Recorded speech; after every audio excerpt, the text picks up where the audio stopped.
ኑክሌር ጦርነት ውስጥ ልንገባ እንችላለን ከገባንም መጀመሪያ የምናጠፋው አውሮፓን ነው ትራምፕም ጭምር ሲያነሱት የነበረው ነገር እንግዲህ አሁን እኛ ከኢራን ጋር አይደለም ጦርነታችን ከኒኩሌር ጉዳዩ ጋር ብቻ ነው ኒኩሌር አቅም ዋነኛውን ያለበትን ቦታ እንዲመታ የኢራን ፓርላማ ማታ ላይ እንደገና ወስኗል ከሆርሙዝ ቀጥሎ ማለት ነው ይሄ ክላስተር ቦምብ ከሁለተኛ ዓለም ጦርነት በኋላ በዓለም ላይ ጥቅም ላይ እንዳይውል የተከለከለ መሳሪያ ነው አሜሪካ የህዳሴው ግድብ እንዲገነባ ብር ሰጥታለች የኑክሌር ተቋምን መታሁ ባለችበት ቅጽበት የበለጸገው ዩራኒየም በስፍራው እንዳልነበር ነው የተነገረውና ኢራን ትጠፋለች የሚል ማስጠንቀቂያ ነው በአሜሪካ በኩል የተሰጠ ያለው ይሄ ልክ አይመስለኝም በራሱ ግን ቋንቋዎቻችን በታረመ መንገድ ይሄ የአገር ቋንቋ አለ አይደል ይሄ እና እኔ በሞትም ኢራን ትቀጥላለች ብለው ነው እንዲያውም እሳቸውም የሰጡት መግለጫና በቃ ምንም አይነት የሰላም ሐሳብ በአውሮፓውያኑ የሚሆን በእስራኤልም በአሜሪካን በኩል የለም ማዘናጊያ ነው ሰውየው እንደ ፕሬዝዳንት ሳይሆን እንደ ንጉስ ነው ያደረገው ያለው አሁን ህዳሴውን ግድብ አይደለም በቦምብ ልትመታው ቀርቶ ግብጽና ሱዳን በየቀኑ ቁጭ ብለው ዱዓ ሲያደርጉ ነው የሚያድሩት ይሄንን ህዳሴ ግድብ በሰላም ያሳድርልን ይያሉ የሆርሙዝ በየቀኑ 20.3 ሚሊዮን በርሜል ነዳጅ ያዘዋውራል የአሜሪካን የጦር ቤዞች መካከለኛው ምስራቅ ላይ ያሉትን እንመታለንና ዋይት ሃውስ እና ዶናልድ ትራምፕ ለየቅል ነው የሚሰጡት መግለጫ ቻይና ግዙፍ አውሮፕላን አላት እና ይሄ አውሮፕላን ኢራን ገብቶ የሆነ ነገር ማራገፉ ይታወቃል ኢትዮጵያ ትልቁ ሜጋ ፕሮጀክትን እኛ በሰጠነው ገንዘብ ነው የተሰራው ብሎ ማለት አሳፋሪ ነው ትራምፕ እና አውሮፓ አሁን ተያይዟል የኢራን የተመታውን ያህል ቢመታ በምስራቅ በአጠቃላይ መካከለኛው ምስራቅ ላይ ብቻም ሳይሆን ለዓለም ሁሉ በጣም ስጋት ይሆናል የኢራን ሃይማኖታዊ መሪን የመምረጡ ፕሮሰስ ከ8 ወር ድረስ ይፈጃል ይባላል ስለዚህ በዚያ መሃል ኢራን ፈርሳ ልታልቅ ትችላለች ዶናልድ ትራምፕ ክስ እየተሰናዳባቸው ይገኛል በኑክሌር ሊጠፋፉ ይችላሉ ተብለው በዓለም ውስጥ የሚሰጉት ኢራን አስደንጋጭ ውሳኔ ወስናለች የሆርሙዝ ወሽመጥን ዘጋለው ብላለች ኢራን ይሄንን ካደረገች ራሷ ላይ ተፈርዳለች ምን ያህል ሚሳኤሎቻችንን ነው እስራኤል የመከላከል አቅሟ የሚለው ለኩበት ሐሚኒ የተሻለ ሰው አሁን ባለው ሁኔታ ኢራን ታገኛለች ለማለት ይከብደኛል በጣም አስፈሪ ሆኗል አሁን እሱ እንዲሞናን መታለው ማለቷ ደግሞ ልትመታ ትችላለች ምክንያቱም ብዙዎችን መታለው ያለችውን በሙሉ መታለች ኢራን የሆርሙዝን ሰርጥ የምትጠቀመው ቻይና ነች ከዚህ አንፃር እነሱ የማይነካቸው ከሆነ ያገባቸው ሰለሜ ፕሬዝዳንቶች እየበዙብን ነው ማለት የሩሲያ ወታደር የረገጠው ምድር ሁሉ የሩሲያ ነው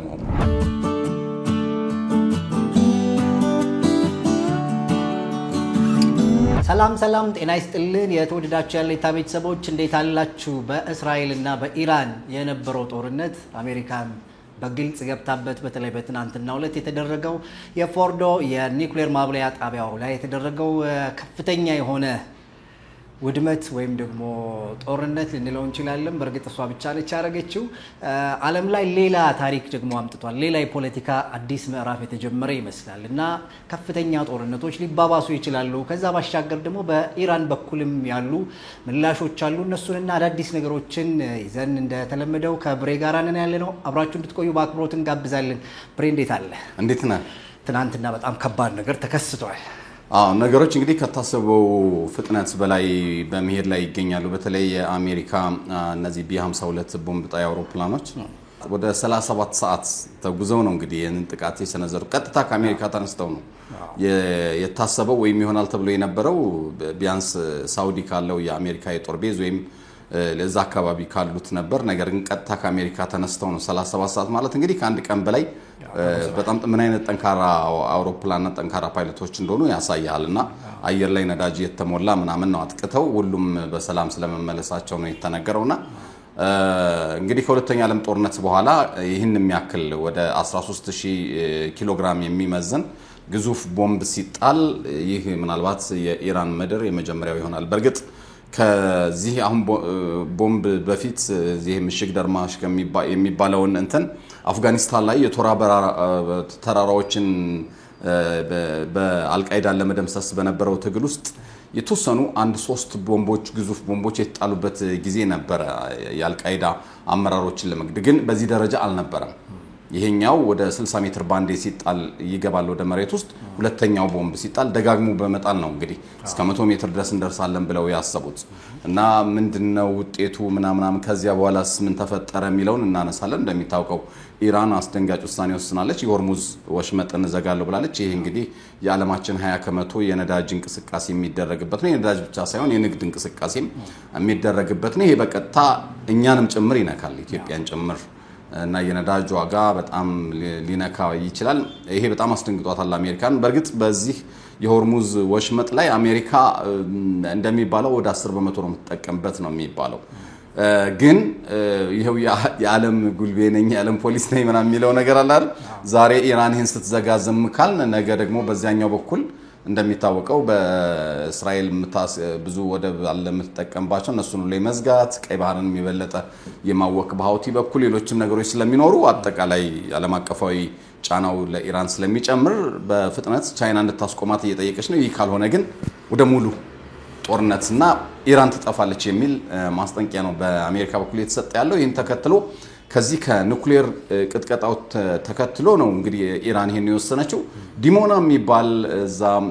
የኢራን የእስራኤል በረሃ ላይ ያለ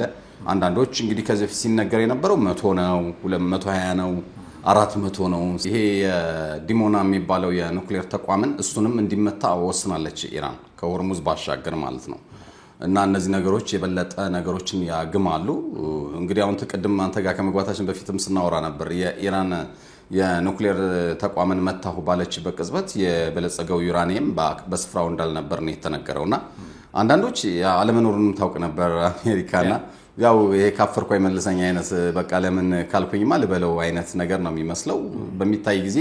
አይተ ከሆነ በዝም ብሎ ያፈር ክምር ነው እንጂ የሚታየው ይሆነ እንደው ትንሽዬ እንኳን የኑክሌር ተቋምን ያክል ነገር የሆነች ትንሽዬም ነገር የተጫረች አይመስል ምንም የተመታ የፈራረሰ የነደደ ነገር የለም ያው ቦምቡ በሚያርፍ ጊዜ ታይቷል እንጂ ከዚያ ውጭ ምንም ነገር የለም እና ይሄን ስታይ ብዙ አላተረፉበትም እንደሚያወሩት አይደለም ሁኔታው ነገር ግን መልሱ ግን በጣም ከባድ ይሆናል አሁን በሚታየው ሁኔታና ትናንት ደግሞ ወደ ማታ ላይ የኢራን የአየር መቃወሚያ መስራት ጀምሯል በተቃራኒው ደግሞ የእስራኤል ወደ 50% ወርዷልና ይሄ አስደንጋጭ ነው በጣም ለእስራኤል የከፋ ነገር ያደርስባታል የአንድ የእስራኤል የአሜሪካ የቀድሞ የጦር ኮሎኔል ያወጡት መረጃም አስደንጋጭ ነው እስራኤል 1/3 ወድማለች በስካሁኑ ነገርና ሙሉ ጦሮቿ ወደ ሳይፕረስ የግሪክ ወደዛ ሄደዋል የጦር ጀቶቿ በሙሉ የእስራኤልና ነገሩ በጣም አስቸጋሪ እንደሆነ ነው እየተነገረ ያለው ላስት ላይ አሁን በወጡ መረጃዎች አሜሪካ ሁለት ነገር ብላለች አንዱ መንግስት እንዲለወጥኛ አያገባንም እሱ ብለው ነበር አሁን እንዲለወጥ እንፈልጋለን የሚል ነገር አቋም ሰለሜ ይሆናል እንደገና ደግሞ የአሜሪካ ዜጎች በመላው ዓለም ያሉ ከፍተኛ ጥንቃቄ እንዲያደርጉ ጥሪ ያቀረበችበት መረጃ አለ በመጨረሻ ስለ ፑቲን እናወራና እናጠናቀለን ማለት ለፑቲን የተመቻቸው ነው የሚመስለው ይሄ ነገር በአጠቃላይ ዓለም መካከለኛ ምስራቅ ላይ ባለበት ጊዜ በጣም ኬቭን እያነደዷት ነው ያሉት ከዚህ ባሻገር ደግሞ አዲስ ነገር ተናግረዋል ኑክሌር ጦርነት ውስጥ ልንገባ እንችላለን ከገባንም መጀመሪያ የምናጠፋው አውሮፓን የሚል ነገር ተናግረዋል በኢራን ጉዳይም ባለፈው ያሉት ያው አልተጠየቅንም አንፈልግም የሚል ነገር ነው የሚል ነው ነገር ግን አባስ አራግቺ የኢራን ውጭ ጉዳይ ሚኒስትር ገብተዋል ፑቲን ጋር እየተመከሩ ነው ዲሚትሪ ሜድቬዴቭ በነገራችን ላይ ዲሚትሪ ሜድቬዴቭ የአሜሪካው ይሄ የመወሰኛው ምክር ቤት የዱማ ምክትል ሰብሳቢ ናቸውና እሳቸው የሚናገሩት የሩሲያን ወይም የፑቲንን አቋም ነው ይባላልና በጣም በቃ በሆነ ነገር ሲሆን በቃ ማለት ነው ይሄንን በኑክሌር ምናምን ነው የሚሉት ነውጠኛ ነገር ናቸውና እሳቸው አሁን የኑክሌር ለመስጠት ለኢራን የወሰነ ሀገር አለ ታዩታላችሁና የምታሸንፈው መጨረሻ ኢራን ነች የሚል አስደንጋጭ መረጃ ወጥቷልና ነገሮች በጣም ተጋግመው የቀጠሉበት ሁኔታ አለው እነዚህን ነገሮች በሙሉ የምናነሳቸው ይሆናል አንድ እንትን ማሳሰብ የምፈልገው አሁንም ብዙ ሰዎች እየደወላችሁልኝ አራዳ ዴይሊ ላይ አሁንም እኮ እየሰማንህ ነው የሚል ነገር ብዙ ሰዎች እየነገራችሁ ነው ያላችሁት አምና የተላለፈ ዜና ነው አሁን አራዳ ዴይሊ በሚል የሆነ ልጅ ባለፈው እንዳልነው የከፈታለ ማየኛ በየነበረው ቻናል ከ400 ሺህ በላይ ነው ሶስቱም ቻናሎች አንዱ 440 አካባቢ አንዱ 400 ምናምን ሺህ ነው አንዱም እንደዚህ አካባቢ ነው ሶስቱም ቻናሎች እንደዛ ነው የነበሩ ስለዚህ ያው ማንኛውም ዩቲዩብ አንዳንዴ ያው እንግዲህ አላየነውም ነበር የሚመጡ ማስጠንቀቂያዎችን አጋጣሚ እንዲቆጣጠር የተደረገው ልጅ አያየውም ነበር እዛ ምክንያት ነው ድንገት የተቋረጠውና እስኪመለስ ድረስ አንድ ወርም ሆነ ሁለት ወርም ተዘጋ ለጊዜው አራዳ ዴይሊ የለም ግልጹ ነገር ግን 3 ነበሩ አሁን 5 ሆነዋል አራዳ ዴይሊ ብለው የመጡትና እዚህ ሀገር በጣም የሚያስቀው ነገር አሁን አሌታ ጋር እንደው ላንድ ወር የሆነ ነገር ቢያጋጥም ሀሌታ ሚል 100 ይመጣል ማለት ነው። አሁን የተረዳው ነገር ቁጭ ብለው ቤታቸው በሰዎች ብራንድ ለመስራት የሚሞክሩ አሉ እና አንዱ ወደ 10,000 ምናምን ደርሷል። ብዙ የኔን ያምና ዜና እየለቀቀ ሰው ያያል፣ በሺ የሚቆጠር ሰው ያያዋል። ግን የቆየ ዜና ነውና ምን ሆነ ነው እኮ ያምና ነው ምናምን ይሉኛል እየደወሉ። የለሁም አራዳ ዴሊ ላይ የለንም የወሰዱት ልጆች አሉ። እንግዲህ የሚጠረጠር ልጅ አለ ኤዲተርም የነበረ እንጂ ባይሆን ማንም ሰው ያገኘው። ምክንያቱም ዩቲዩብ ተዘግቶ ስከፍት የበፊቱ አታገኘውም፣ ሙሉ ቪዲዮ ዘግቶታል ዩቲዩብ። ግን ከእንትን ላይ ነው ወሰዱት። የቴሌግራም ቻናል አለ የኒውስ ቻናል፣ ከዚያ ላይ ነው እንግዲህ እንዳለ አይ ተዘጋጅቷል ማለት ነው። ሳምበዲ የተዘጋጀ ነበር። አየህ ልክ ሲዘጋ ወይም መዘጋቱም ላይ የተባበረ ሰው ሊሆን ይችላል ማለት ነው። አሁን አውርዶ ያንን ቴሌግራም ላይ ስንላክ የነበረውን ዜና ነው ዩቲዩብ ላይ የጫነ የሚገኘው፣ ምክንያቱም ስለሌለ ዩቲዩብ ላይ ማለት ነውና ብዙዎች እርግጥ ምነግራችሁ ማረጋግጥላችሁ ነገር አራዳ ዴይሊ ሶስቱም ቻናሎች ለጊዜው ተዘግተዋል። ሲከፈቱ ባለቤቶቹ ኢሜሉ ስለሚለቀቅላቸው በአንድ ቀን ያዘጉታል። ህገወጦቹ 100,000 ይድረሱ 200,000 ቢደርሱ ልክ ኢሜሉም ስለተዘጋባቸው ሶስቱም ኢሜል ተዘግቷል። ሲከፈት ግን ያዘጉታል። ስለዚህ ከንቱ ነው ይሄ በሰው ብራንድ መስራት ብዙ አዋጭ አይደለም። እኛን የሚያገኙን እኔ እናንተን እዚህ ሀሌታ ቲቪ እና ሀሌታ ዩቲዩብ ላይ ብቻ መሆኑን ደግመን መናገር እንፈልጋለን። ወደ ዝርዝር ጉዳዮች መግባት እንችላለን። እንግዲህ መልካም እንግዲህ ከአሜሪካ ጥቃት ጋር ተያይዞ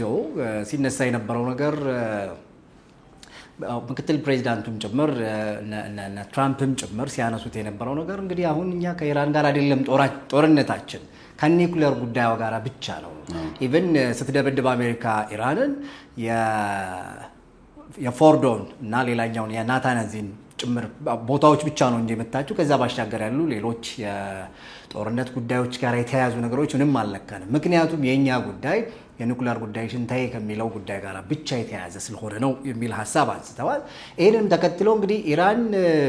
አመጣለው የምትላቸው ጉዳዮች አሉ። አያይዘን የሆርሙዝንም ጉዳይ እናንሳ፣ ሁለቱም ጉዳዮች ምክንያቱም እንደምላሽ አድርጋ ኢራን ያነሳችው ለዚህ ጥቃት የሆርሙዝን ጉዳይ ዘጋል ነው። እንግዲህ የቅርብ መረጃዎች እንደሚሉት በ2024 በፈረንጆቹ አቆጣጠር የሆርሙዝ በየቀኑ 20.3 ሚሊዮን በርሜል ነዳጅ ያዘዋውራል።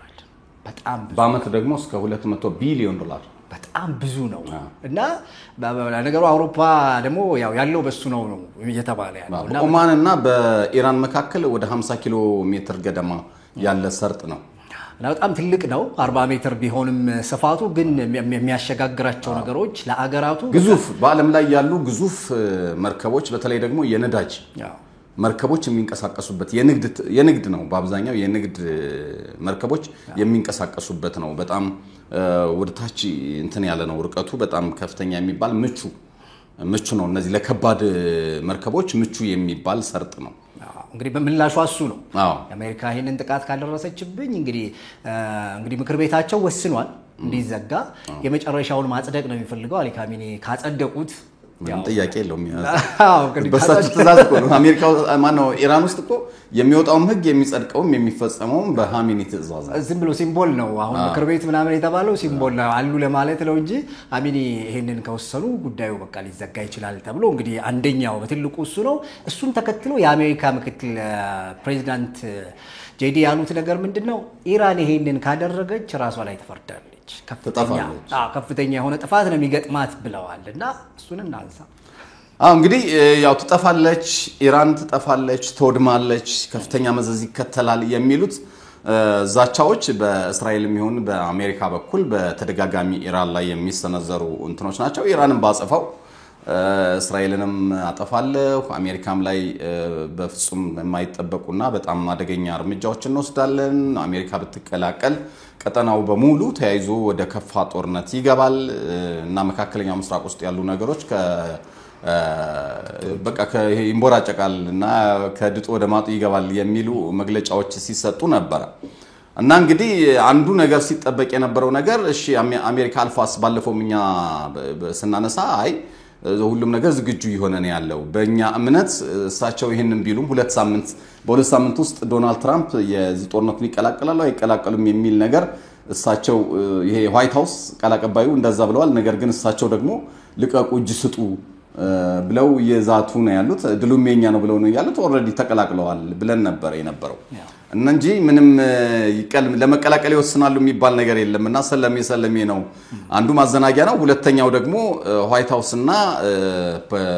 ዶናልድ ትራምፕ ለየቅል ነው የሚሰጡት መግለጫ የሚል ነገር ነበር ያነሳ ነውና ጥርጣሬያችን ግን በቃ ገብቷለች አሜሪካ ጦርነቱን ተቀላቅላለች ተብሎ ነው ማለት የሚቻለው ብለን ነበር ይሆነው እና ቅዳሜ ጧት ላይ በእኛ አቆጣጠር ያው ተመቷል የኢራን የዚህ ሶስት ቦታ ላይ ያሉ የኑክሌር ተቋማት ማብለያዎች የመጨረሻ ይሄ ነገር ይሰራበታል ኑክሌር ቦምብም ሊሰራበት ይችላል የሚባለው ቦታ ተመቷል እንግዲህ ከተመታ በኋላ የተለያዩ መረጃዎች ሲወጡ ነበር በእስራኤል በኩል ምን ያህል ጉዳት ደረሰ የሚለውን ያጠናን ነው ምናምን የሚሉ መግለጫዎች እየተሰጡ ያለ በዚያው ቅጽበት ደግሞ ከፔንታገን መግለጫ ተሰጠ መግለጫው በኢራን ላይ ከእንግዲህ የኑክሌር መሳሪያን በተመለከተና አጠቃላይ የኑክሌር ልማቱን በተመለከተ ህልም አድርገንባታል የሚል መግለጫ ተሰጠ ከዛ ቤንጃሚን ኔታንያሁ ደግሞ በዶናልድ ትራምፕ ታሪካዊ ውሳኔ ነው የወሰኑት ዓለም ወደ ከፋ ስጋት ሊገባ ነበር ነገር ግን አድነነዋል የሚል መግለጫ ነው የሰጡት ከዚያ በኋላ የተባበሩት መንግስታት ድርጅት ዋና ጸሐፊ አንቶኒዮ ጉቴሬዝን ጨምሮ የተለያዩ የአረብ ሀገራት እንዳወገዙት ያው ያየነው ጉዳይ ነው እነዚህ በተቃራኒ አንግል የቆሙት ሩሲያ እና ቻይናም ጭምር አውግዟል ያው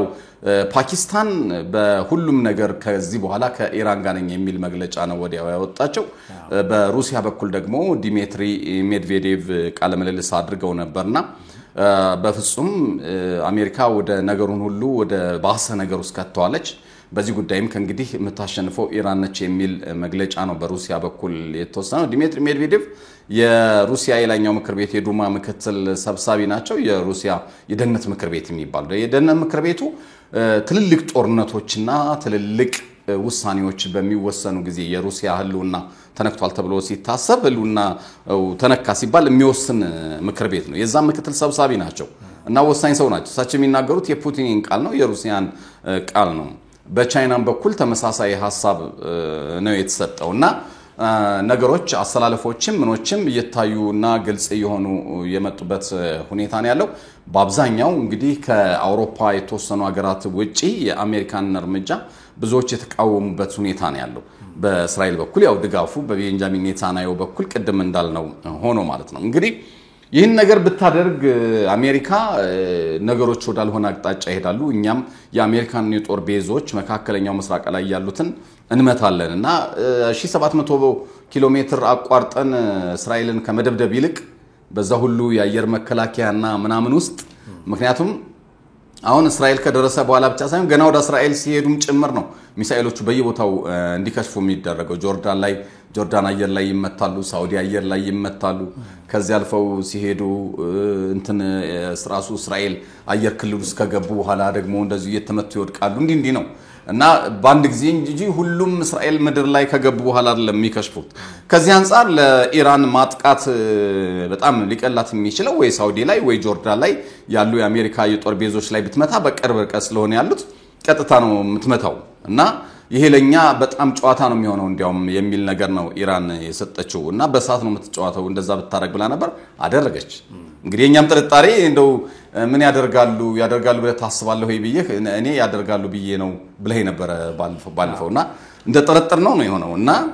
አድርገዋል በርግጥ ቅዳሜ ዕለት ሊደረግ አርብ ዕለትኛ በሰራነው ዘገባም በ24 ሰዓት ውስጥ የአሜሪካ ቦምቦች ኢራን ኑክሌር ተቋማት ላይ ይፈነዳሉ ብለን ዘገባ ሰርተን ነበር ወደ ቤተሰቦች ገብታችሁ ማየት ትችላላችሁ አርብ ዕለትኛ ቀድመን ሰርተነው ነበር ከ24 ሰዓት በፊት እርምጃ ይወሰዳል ብለን ነበር ያው እንግዲህ ከዛ ሰዓት በፊት ነው እርምጃው የተወሰደውና በተቻለ መጠን ለኡነት የቀረቡትን መረጃዎች ለማቅረብ እንግዲህ ጥረት እንደምናደርግ አንዱ ማሳያ ይሆናል ይሄ ማለት ነውና ከዚያ በኋላ እንግዲህ የተለያዩ ነገሮች እየተከተሉ ነው ያሉት በኢራን በኩልም የተለያዩ ውሳኔዎች ተወስነዋል ከጧት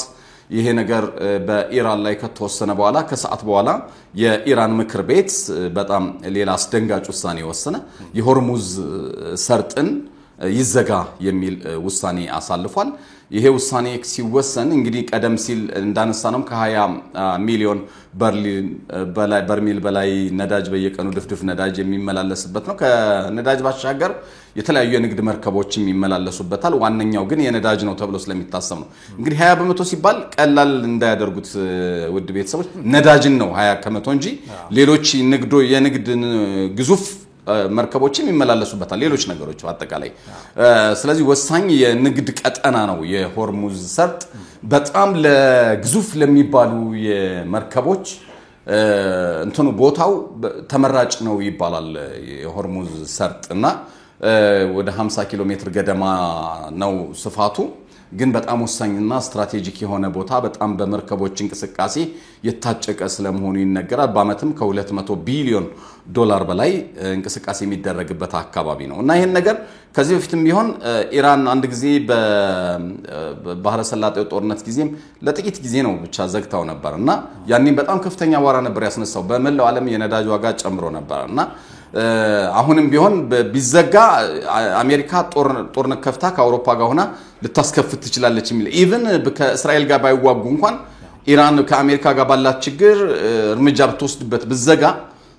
በዚህ ጉዳይ ላይ አሜሪካ ጦርነት ልትከፍት እንደምትችል ከኢራን ጋር ሲነሳ የነበረ ጉዳይ ነው አሁን ግን ለይቶላቸው ጦርነት ጭራሽ ገብተው ነው ይሄ ውሳኔ ተወሰነውና በነገራችን ላይ ጦር ቤዙ ላይ ላሉት አጠቃላይ መሳሪያዎች ለነሱም የአሜሪካ ፍላጎት እሱ ጋር ነው ያለው አንደኛው የአሜሪካ ፍላጎት እንጂ ሞር አሁን ከነዳጅና ከሌሎች ጋር ስታስበው አሜሪካ በዛ ሰርጥ ላይ የምትጠቀመው 10% አይሞላም ይባላል ይሄ ነዳጅ በማመላለስ ረገድ እንዳልነው ግን ነዳጅን 20% በሚል ተነሳ እንጂ ሌሎች ቁሳቁሶችና ሌሎች በዓለም ውስጥ የሚፈልጉ የንግድና ሌሎች እንቅስቃሴዎችም የሚደረግበት ወሳኝ ቦታ ነው ለአሜሪካ የጦር ቤዞችም ብዙ ነገር የሚመላለሱበት ነው ሳውዲ ነዳጇን ኦማንን ጨምሮ በዚያ የባህር ሰርጥ ነው እንግዲህ ለዓለም የሚያቀርቡት እንግዲህ እንደሚታወቀው ሳውዲ በዓለም ላይ ነምበር 1 ነዳጅ አቅራቢ አገር ነች እና ከዚህ አንፃር ነገሩ የሆርሙዝ ሰርጥ መዘጋት ጉዳይ እንትኑ ትርጉሙም ችግሩም ዓለም አቀፋዊ ነው እና በጣም አስደንጋጭ ሆኗል አሜሪካ ምክትል ፕሬዝዳንቱ በሰጡት መግለጫ መጥፊያዋ ነው ኢራን ያሉት መጥፊያዋ ነው ያሉት በዛቻዎች አሁን በምን ያህል ሂደው ውጤት ያመጣሉ እንደገና ደግሞ ምን ያህል ያስፈራራሉ የሚለው ያው ጥያቄ ምልክት ውስጥ ያለ ቢሆንም ማለት ነው ምክንያቱም ከዚህ በላይ ብዙ ዛቻ ደርሶባት ኢራን ከዛቻም አልፎ ብዙ እርምጃ የተወሰደባት መልሳ የተከላከለች ስለሆነ ማለት ነው እና በአሜሪካው ፕሬዝዳንት በፍጥነት ቻይና ይሄን ነገር ታስቆም ብለው ተማጽነዋል ለቻይና ነገር ግን ከመዘጋቱም በፊት እንዲዘጋ ከመወሰኑ በፊት የኢራን ምክር ቤትም ያስቀመጠው ነገር አለ ለወዳጅ ሀገራት ለኢራንና ማነው ለቻይናና ለሩሲያ ክፍት ነው እንትን መጠቀም ይችላሉ የሚል ነገር እንትን አድርገዋል ስለዚህ በጣም ከፍተኛውን ይሄንን የሆርሙዝን ሰርጥ የምትጠቀመው ቻይና ነች ከዚህ አንፃር እነሱ የማይነካቸው ከሆነ ያገባቸው ቻይናም አሜሪካንን በዛ መንገድ ማግኘት ከቻለች ለሷም ሌላ ድል ስለሆነ ምክንያቱም አሜሪካና ቻይና ያሉበትን ሰጣ ገባ በተለይ በንግድ ጦርነቱ በኩል እስካሁንም ድረስ ማለት የተካረረ ሆኖ ያልበረደ ብዙ ነገር አላቸው ስለዚህ ከዚህ ጋር ተያይዞ ለቻይና እንደውም እንደ ትልቅ ድል ነው ፕላስ እና ራሻም አሜሪካን እቺ እንዲያረጋችባችሁ ከሚለው ሐሳብ አንፃር ከኢራን ጀርባ ከመሆናቸው ጋር ተያይዞ ጉዳዩ በጣም ከፍ ወዳለ ደረጃ ሊሄድ እንደሚችል ታሳቢ ልናረግ እንችላለን ምናልባት የእንትኑን የፓኪስታኑን መሪ ትንሽ ይብናላሳ ፈገግም ስለሚያስተይ ማለት ነው ተዝቃለ በአንድ ቀን ሁለት መግለጫ ነው ያወጣችው ፓኪስታን መጀመሪያ ትራምፕ በኖቤል ጉዳይ ላይ አንስተው ነበርና እዛው እንደውም የኛ ነገርን ጭምር አንስተዋልና በህንድና በፓኪስታን መካከል ሰላም አመጣው አሉ ከዛ ባሻገር ደግሞ የኢትዮጵያና የግብጽንም ጉዳይ አንስቼ ያው ያነሱት ነገር ኢትዮጵያ ህዳሴውን ግድብ ደግፍ ያለው ነገር አለ እሱ በኋላ እንመለስበት አለ እና በቃ ይሄን ሁሉ አድርጌ ግን ያው የኖቤል ሰላም ሽልማት እና ከዛ ወደ ፓኪስታኑ መሪ በቃ ያስፈልጋቸዋል ምናምን አለ ከዛ ኢራንን አጠቁ ሲባል ህዝቡ ሁሉ ሰላማዊ ሰልፍ ወጣ ማረጋቸው ልክ አይደለም ከኢራን ጀርባ ነው እንትን ነው አሁን በነገራችን ላይ የአረብ ሀገራቱ አንዱ ተጽዕኖ የመሪዎቹ ፍላጎት ይሄ ብሔራዊ ጥቅም ወይም ደግሞ የሀገር ጥቅም የሚለው ነገር አለ የህዝቡ ደግሞ ኢንተረስት አለ ህዝብ አሁን ለምሳሌ ግብጽን ብናያት ግብጽና ጆርዳን በተወሰነ ደረጃ የጋዛ ነዋሪዎችን መቀበል ይፈልጉ ነበር በወቅቱ ነገር ግን የግብጽ ህዝብ ተገልብጦ ወጥቶ አልሲሲን እንደሚያባረው ይታወቃል ጆርዳንም ንጉሱን ፈንቅሎ ነው የሚያባረውና ያልተቀበሉት በህዝባቸው ጫና ምክንያት ነው እና አሁንም ስታየው በተለያየ መንገድ ፓኪስታን ያው ሙስሊም ሀገር ነች ስለዚህ ከኢራን ጎን መቆም አለባት የሚለው ፍልስፍና አለ ነገር ግን ከህንድ ጋር ባላቸው ጦርነት ምክንያት ሙሉ በሙሉ አሜሪካ ከህንድ ጋር እንዳትሰለፍም እንደገና ደግሞ ትራምፕ ኢንተረስታቸው አንዱ ነገር በቃ በስልጣን ዘመናቸው ማሳካት የሚፈልጉት የኖቤል ሽልማት ስለሆነ ነገር ግን ይሄ እንደው አሁን ወደ ኋላ ላይ መለስበታለሁ ብዬ ነበር እንጂ እኔ አይመስለኝም ምክንያቱም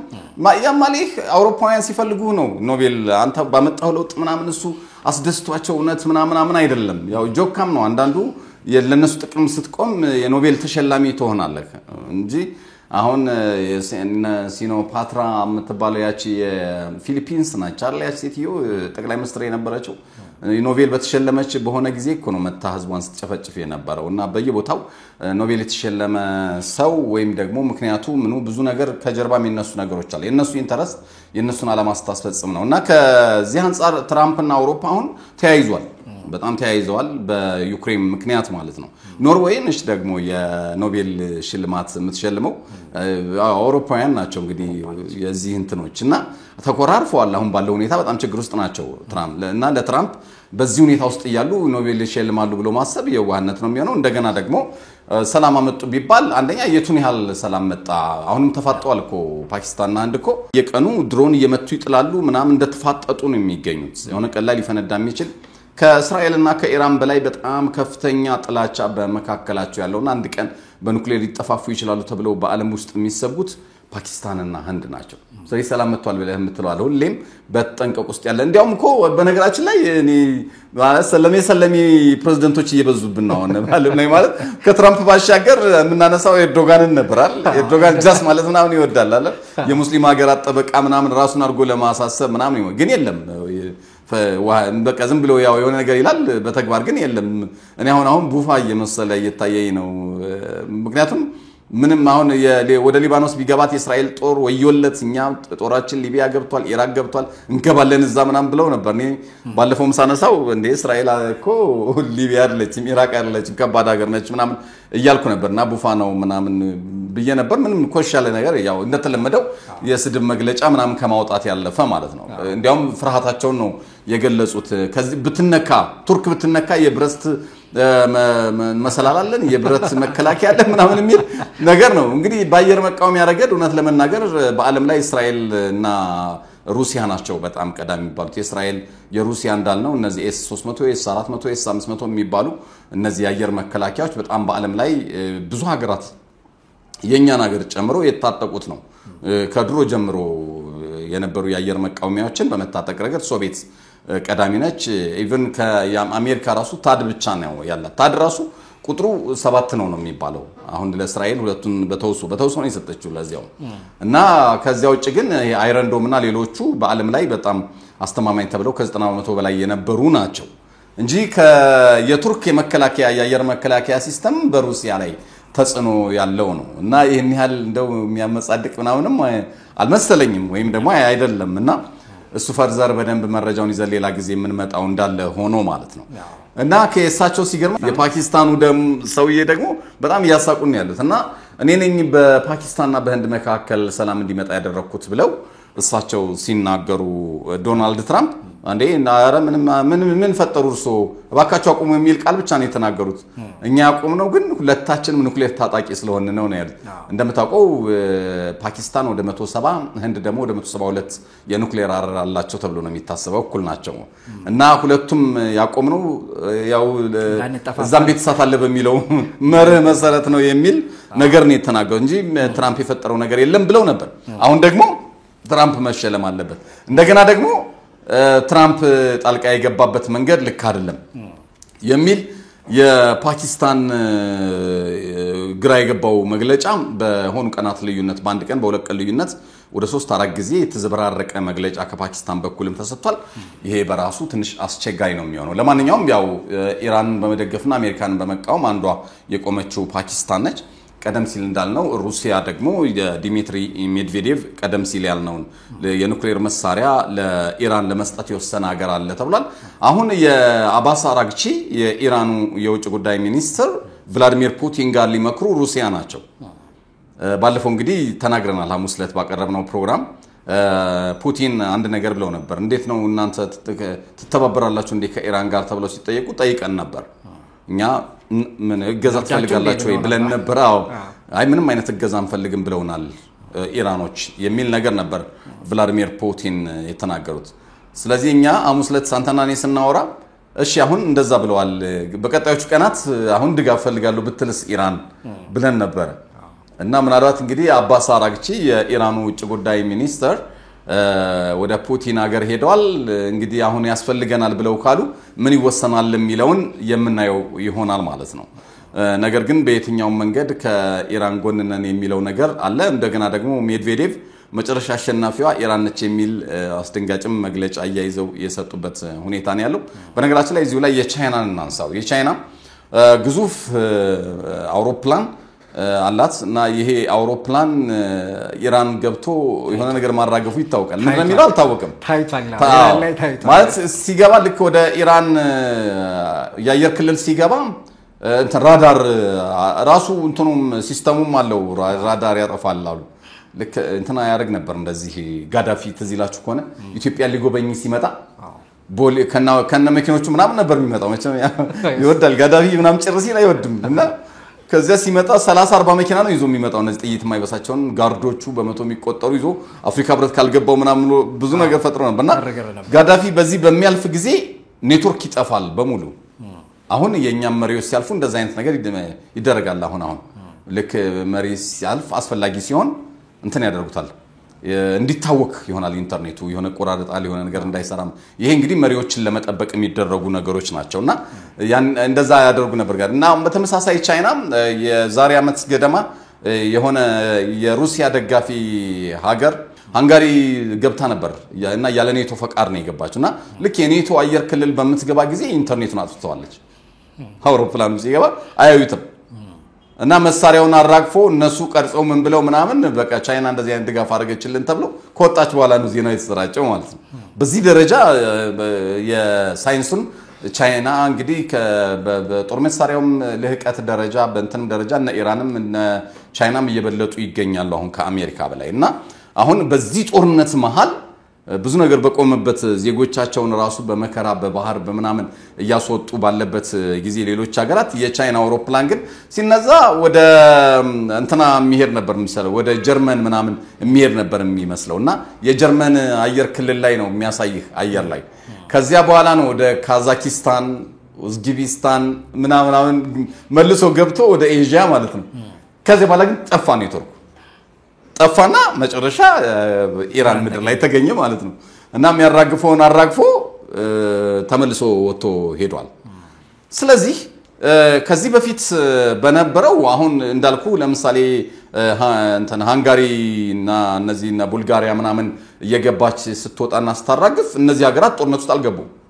ነገር ግን የኔቶ ከሩሲያ ጋር ውጊያ ላይ ነው ተብሎ ስለሚታሰብ እነዚህ የኔቶ ሀገራትም በጦርነት ውስጥ እንዳሉ ታሳቢ ስለሚደረግ ብቻ ነው እንዴት የኔቶን አየር ክልል በዛ መልኩ ገባች ይባል ነው እንጂ ምን ኮሽ ያለ ነገር አልነበረም ጦርነቱን የሚያደርጉት ዩክሬን ምድር ላይ ነው ይሄኛው ግን ጦርነት የተካሄደበት ያለ የአሜሪካ ቦምብ እየወረደበት ያለ ነው በዚህ መሃል ግዙፍ የአውሮፕላንህን አስገብተህ ኢንተርኔት አጥፍተህ ምናምን ገብተህ የምትፈልገውን አራግፈ መውረድ ማለት የሆነ ልዩ ውሳኔ ቻይና ወስናለች ማለት ነው በጦርነት ውስጥ አትገባም ነበር ከዚህ በፊት በነበሩ ነገሮች ብዙ ጊዜ ሰብአዊ ድጋፍ ላይ ነበር ትኩረት የምታደርገውና አሁን ግን ያው ነገም ጧት ያው ነገበኔ ነው በሚል ይመስለኛል እና ከሩሲያም ጋር ባላት ትብብር ነገም ደግሞ በታይዋን ጉዳይ አይቀሬ ብዙ ነገሮች እንዳሉ ታውቋለች እንግዲህ በቀጣዮቹ 2 አመታት ነው ታይዋን ተሰለቅጣለች ተብሎ የሚታሰበው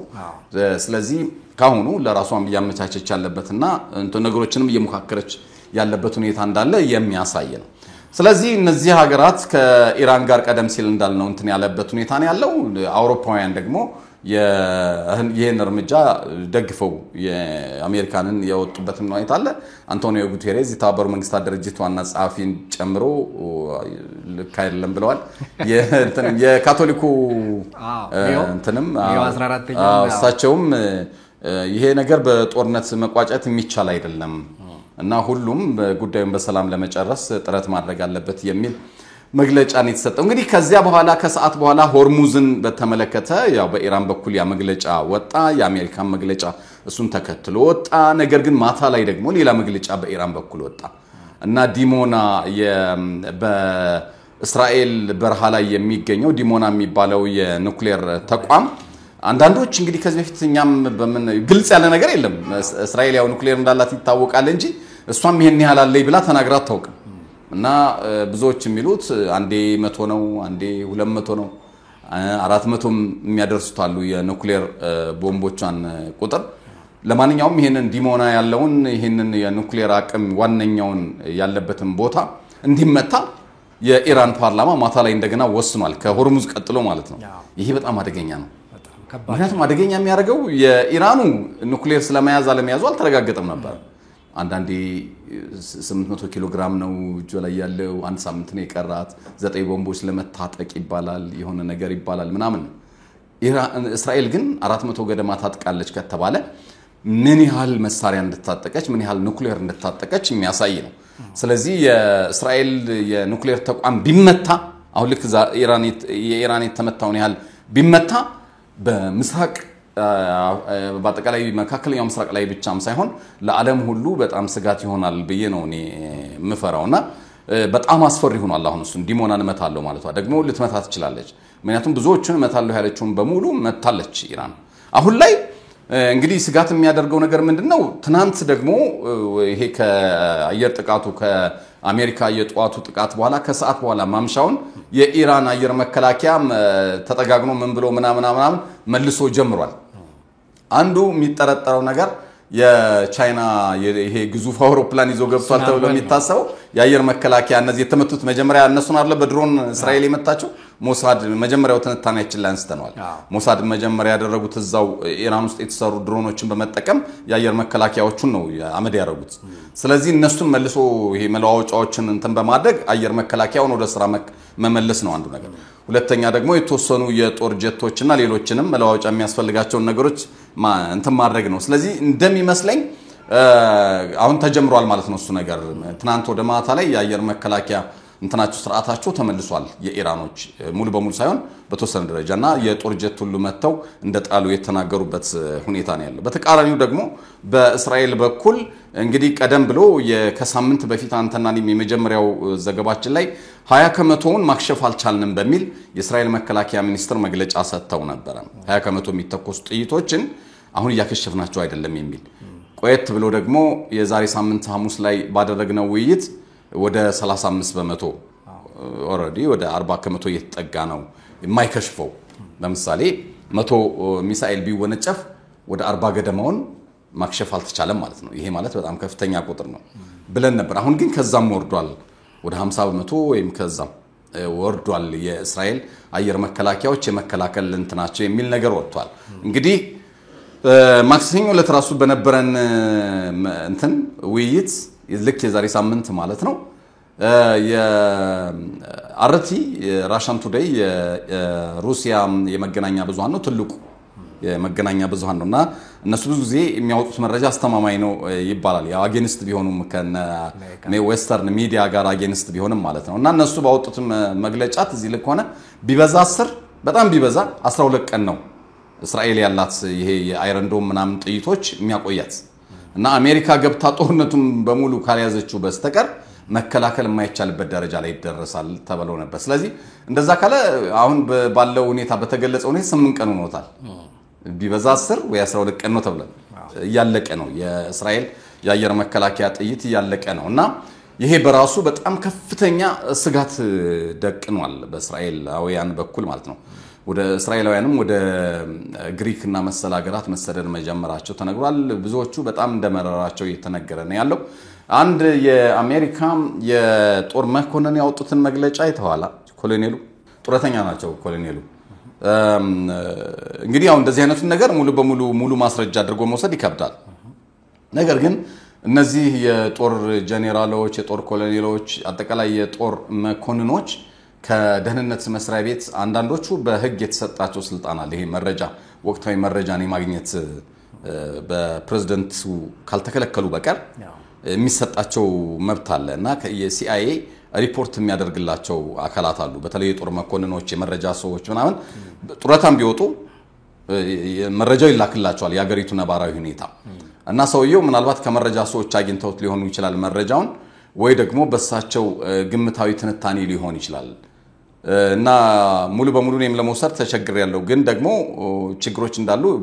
ምናየው ነገር ነው የእስራኤል 1/3 ወድሟል ነው ያሉት ሰውየው በቃ ይሄ ሀገሪቱ ጠቅላላ 1/3 የሚሆነው ልማቶቿ ወይ መሰረተ ልማቶቿ የጦር ቤዞቿን ጨምሮ ወድመዋል የሚል ነገር ነው የተናገሩት አጠቃላይ የጦር ጀቶቿ ወደ ሳይፕረስ የግሪክ አካባቢዎች እንዲሸሹ ተደርገዋል ተብሏል ይሄ ቀድሞም የተደረገ ነው ያው እንዳይመቱ ነው ምክንያቱም ባሉበት እየተመቱ ስለነበር ማለት ነው እና ይሄ ነገር ሲጨማመር ቀደም ሲል ካልነው ይሄ የአየር መከላከያ የእስራኤል ክፍተቱ ከመጨመሩ ጋር ተያይዞ በጣም ከፍተኛ ስጋት ለእስራኤል ሆኗል ማለት ትችላለህ ነገር ግን በጣም ግራ የገባንና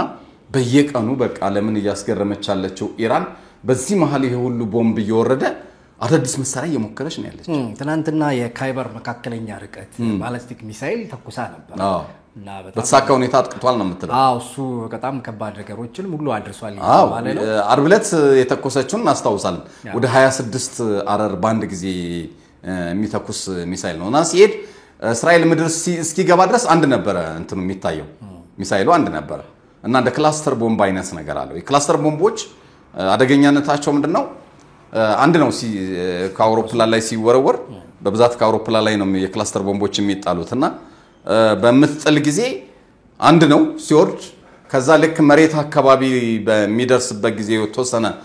ኪሎ ሜትሮች ሲቀሩት መሬት ላይ ልክ እንደ ኑክሌር ማለት ኑክሌርም 1 ኪሎ ሜትር ወይም ከዛ ባነሰ ጊዜ ሲደርስ ነው የሚፈነዳው ፈንድቷል አየሩን በሙሉ እንትን የሚያደርገው እና በተመሳሳይ የክላስተር ቦምብም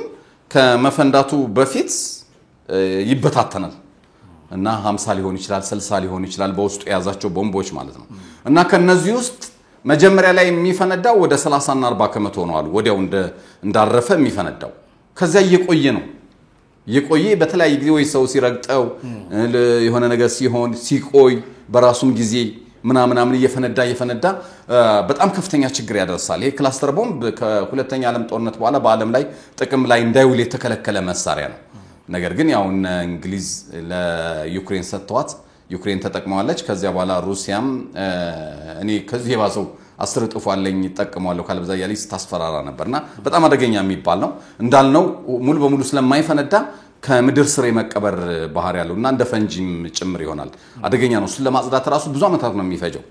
በየጊዜውም እየፈነዳ ሰዎች ላይ ጉዳት ያደርሳልና ይሄም አሁን ኢራን ዓርብ ዕለት የተኮሰችው ሚሳኤል ልክ የዛ አይነት ነው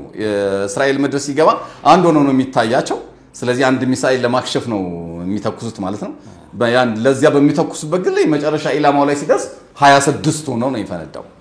እንግዲህ ምን ያህል በጣም ከባድ መሆኑን ያሳያል እና ይሄ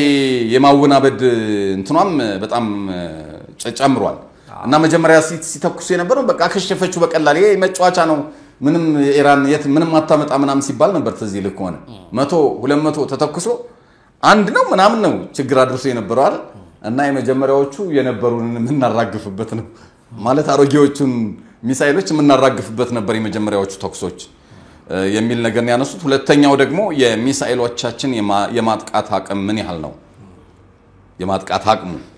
ሶስተኛው የነበረው ደግሞ ምን ያህል ሚሳኤሎቻችንን ነው እስራኤል የመከላከል አቅሟ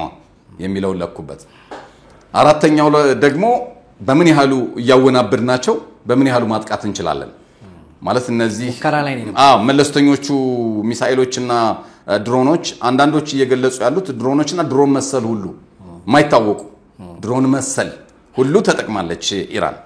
እነዚህ ሁሉ መሳሪያዎች ግን ለማደናገሪያ የተተኮሱ ለምሳሌ 10 ይተኮሱና ከ10 ውስጥ በትክክል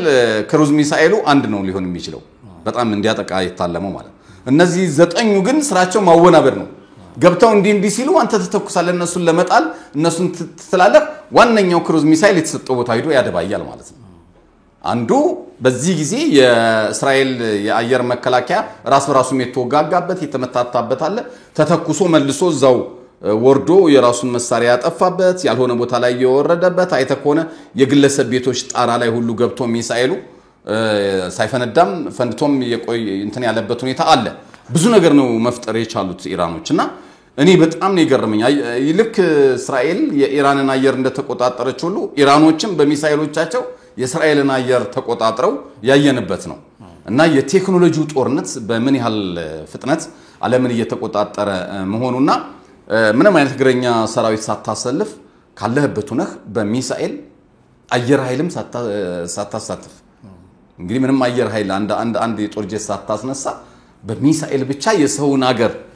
ያውም ሀያል የሆነች ሀገር አየር መከላከያ ያላትን ሀገር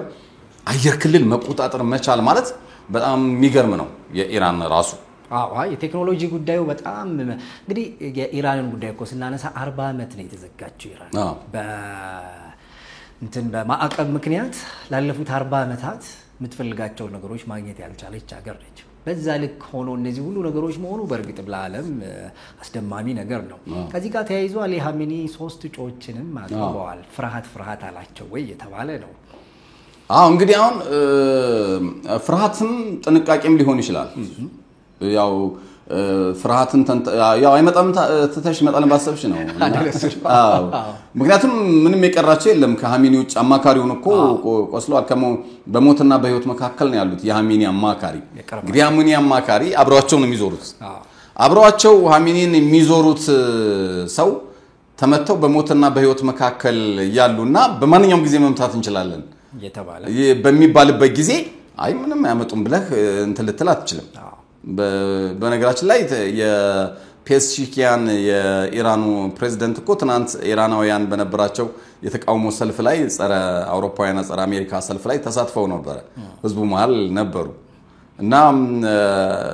ልግደል ካልክ እነዚህን ሰዎች በርግጥም አሁን በየቤቱ ማን ከማን ጋር እንደሆነ ከሚስቱ ጋር የተኛው ሳይንቲስት የተኛው እንደሆነ የተኛው ባለስልጣን ነው የትኛው አልጋ ላይ የትኛው ክፍል ላይ እንዳለ ይሄን ሁሉ ለይተው እኮ ነው ባንድ ቀን አዳር እስራኤሎች በጣም ታዋቂ ከ10ሩ 5ቱን የኢራን ሳይንቲስቶች ገለዋል